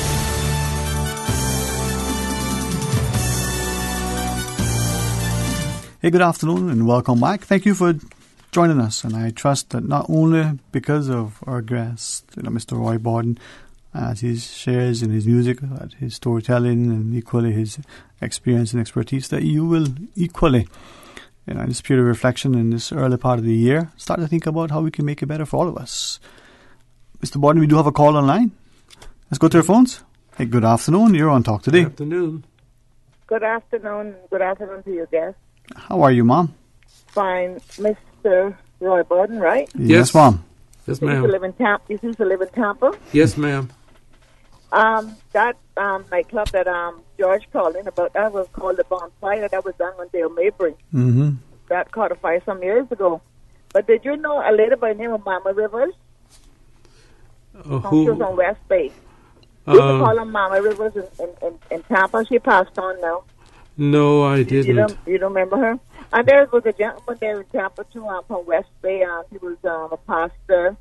I can't remember his name right now. Are you referring to oh gosh. I can't call it in the same line. Yeah, he was quite active. He had a foundation, I think it was, a Christian foundation of some kind, that he was always, supporting. Right, back and forth to Tampa to Cayman. He's from West, but he passed on now, but I can't call his name to save my life. I can scream, but I can't call his name. But I know you probably know what I'm talking about, but I know how, you say you don't know Mama Rivers. We used to call her Mama Rivers. No, I don't. Okay. Well, that next time what George was talking about, that was called a bonfire. That was our country of neighbors. I'm sorry to call and tell you that. Okay. Well, thanks for all of the good memories and so forth. You have a great day. Okay, Thank too. you, Mom. Thank you. Thank you. And as our caller shared, and as you reminded us, we are hopeful, honestly, as we embrace technology, as we embrace other cultures, as we embrace, almost everything, it seems like, that we recognize that we can still value, respect, and celebrate us, our people, our history, our heritage, and that is important. Because I think many times those of us who have, I like to call them friends, who've been visiting here for 30, 40 years plus, whose great-grandchildren sometimes are now visiting, and they see the changes. What attracted them to Cayman is what, I think maybe we're not as appreciative. Yes. And we're probably either consciously and deliberately, or rather, ill-advisedly, losing the little things that are significant. You talked about 1991. We joke about it earlier, but that was yesterday, right? And yet, up as recent as that, crime wasn't a major issue. People weren't being robbed in the streets. You weren't breaking into people's homes to the extent that we have now. That's right. And yet, we don't see how it's negatively affecting our quality of life or standard of living. Very much so. So it's our responsibility. I mean, we can point fingers at the government, whoever we may elect, but it's us. But it's us. We have a big part to play in that. Yes, sir. Absolutely. If I may ask of you, not just for today, right, but for whenever you wish, publicly or privately, if you were being asked by whomever, whether it's the pastor, the politician, whether it's the principal or the parent, what is it that we need to do to make sure that we maintain a sense of safety and security and stability and success, socially and economically? What is it that we used to do that maybe we've lost, or what are those pearls? I know it's perhaps a bit, and it's not as easy to grasp. I wish that I could really. Oh gosh. Well, I would need time to think about that question. Well, let me ask of you. Maybe at my age, I'm not thinking the way I should anymore. No, that's fair. That's fair. And it's not a question, and I do respectfully extend my apologies. It's not just for me to ask of you. It's, I believe, it's for us to ask of ourselves. And as we look at Cayman today, are we as dismissive of what Cayman is and of our value systems? Exactly. Do we believe that, like everything, we need to change, we need to clear this piece of land to build whatever this thing is, or we need to, that was old-fashioned, we don't need to do that anymore. We're changing so much that, are we losing? I realize that, change is inevitable, but at the same time, while we're changing, we should not forget about our values that we as Caymanians had in the past. So that call. I think that's one of the things that Caymanians are not Caymanians anymore. I mean, we're living here, but still the fact remains that we are being influenced by so many outside areas and countries and what have you, that in not being disrespectful to those that are here, because certainly the Caymanian right now population is so diverse. Mm-hmm. And I'm trying not to be in any way disrespectful to those, but still the fact remains that, you know, the people that come here, but they don't want to really do or live or respect the Caymanian and the way of life here. Let me offer this up. And again, I know what you're sharing, because even me, we're apologetic. We're mindful not to, I don't want to offend anybody. And that's good. Next year, I believe, we're going to conduct a census. There's going to be a little test, probably in November this year. I should know the dates. And then next year, we'll do our census. It's going to be interesting. And as long as it's done, from our perspective, honestly and accurately, we give our responses and it's presented timely, we're going to see some very, very interesting things. And that notion of what we shared earlier about being able to recognize the Caymanian, let's revisit that and see what it's going to look like. Yes. But I may ask of our people, as we look at this thing, we live in this country, and I believe, honestly, that we don't appreciate how valuable it is. Yes, we all don't. These wonderful nationalities that are here. I'm blessed to be able to say, well, I've at least acquainted, even if they don't call me friend, with people from this walk of life, from this jurisdiction, from this ethnicity, from this, and all of them talk about, how fortunate Cayman is, how it's this and that, and all of them say you don't realize what you have, what you're losing. I don't think that we don't really realize, what we have. We take it for granted. Yeah. The final thing I said to you, I met a guy from another part of the world. He's probably, if we were doing statistics, there are probably not that many people from that particular area, right? I don't know the statistics. There was a time when I did. But percentage-wise of our population, there are probably not that many people from that particular area. And he shared with me, he said, you look at Cayman and you don't understand how important it is for all of us, but Caymanians in particular, to lead the charge to champion and preserve what you have. So I said to him, well, whenever anybody says what you're saying, if they're Caymanian, they're called xenophobic. If they're not Caymanian, they're called other things, right? He says, but your tourism product, what attracted you? Okay, the beaches are nice and yada yada, but what is it? And as I listened to him, the question that I was left with, didn't ask it louder, but maybe I'll ask it now. Is this a call for the Daniels and the Nehemiahs to step forward?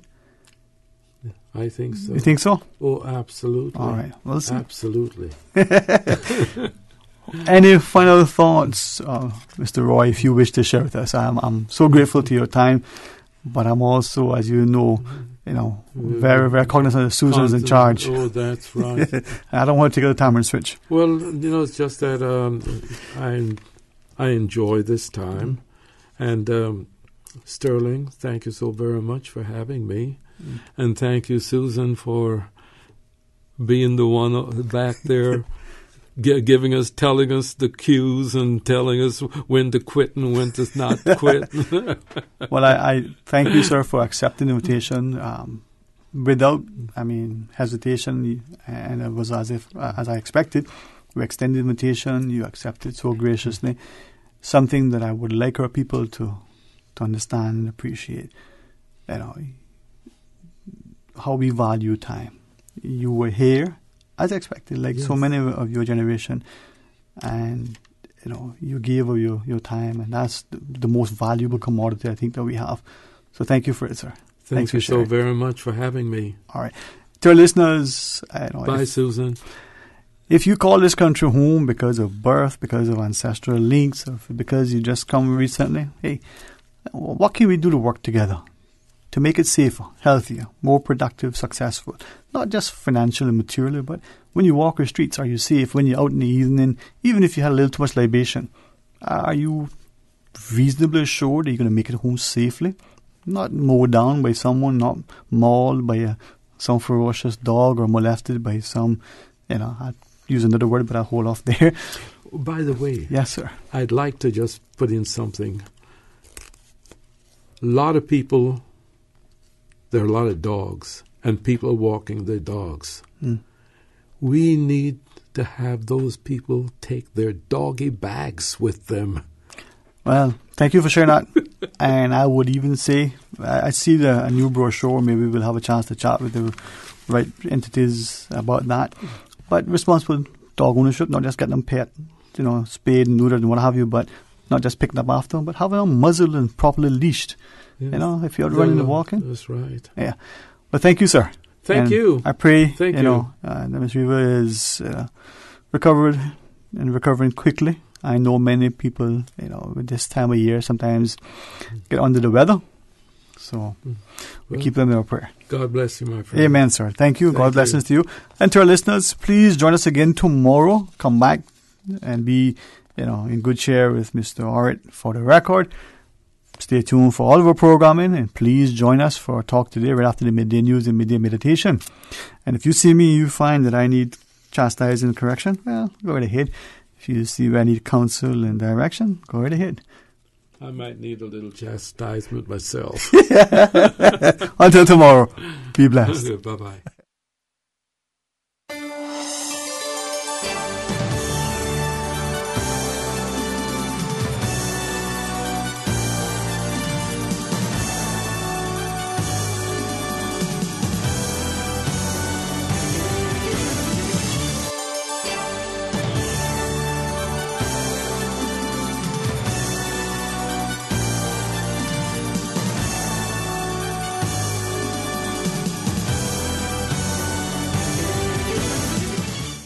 Shaken yet standing firm. This is Radio Cayman in the Cayman Islands.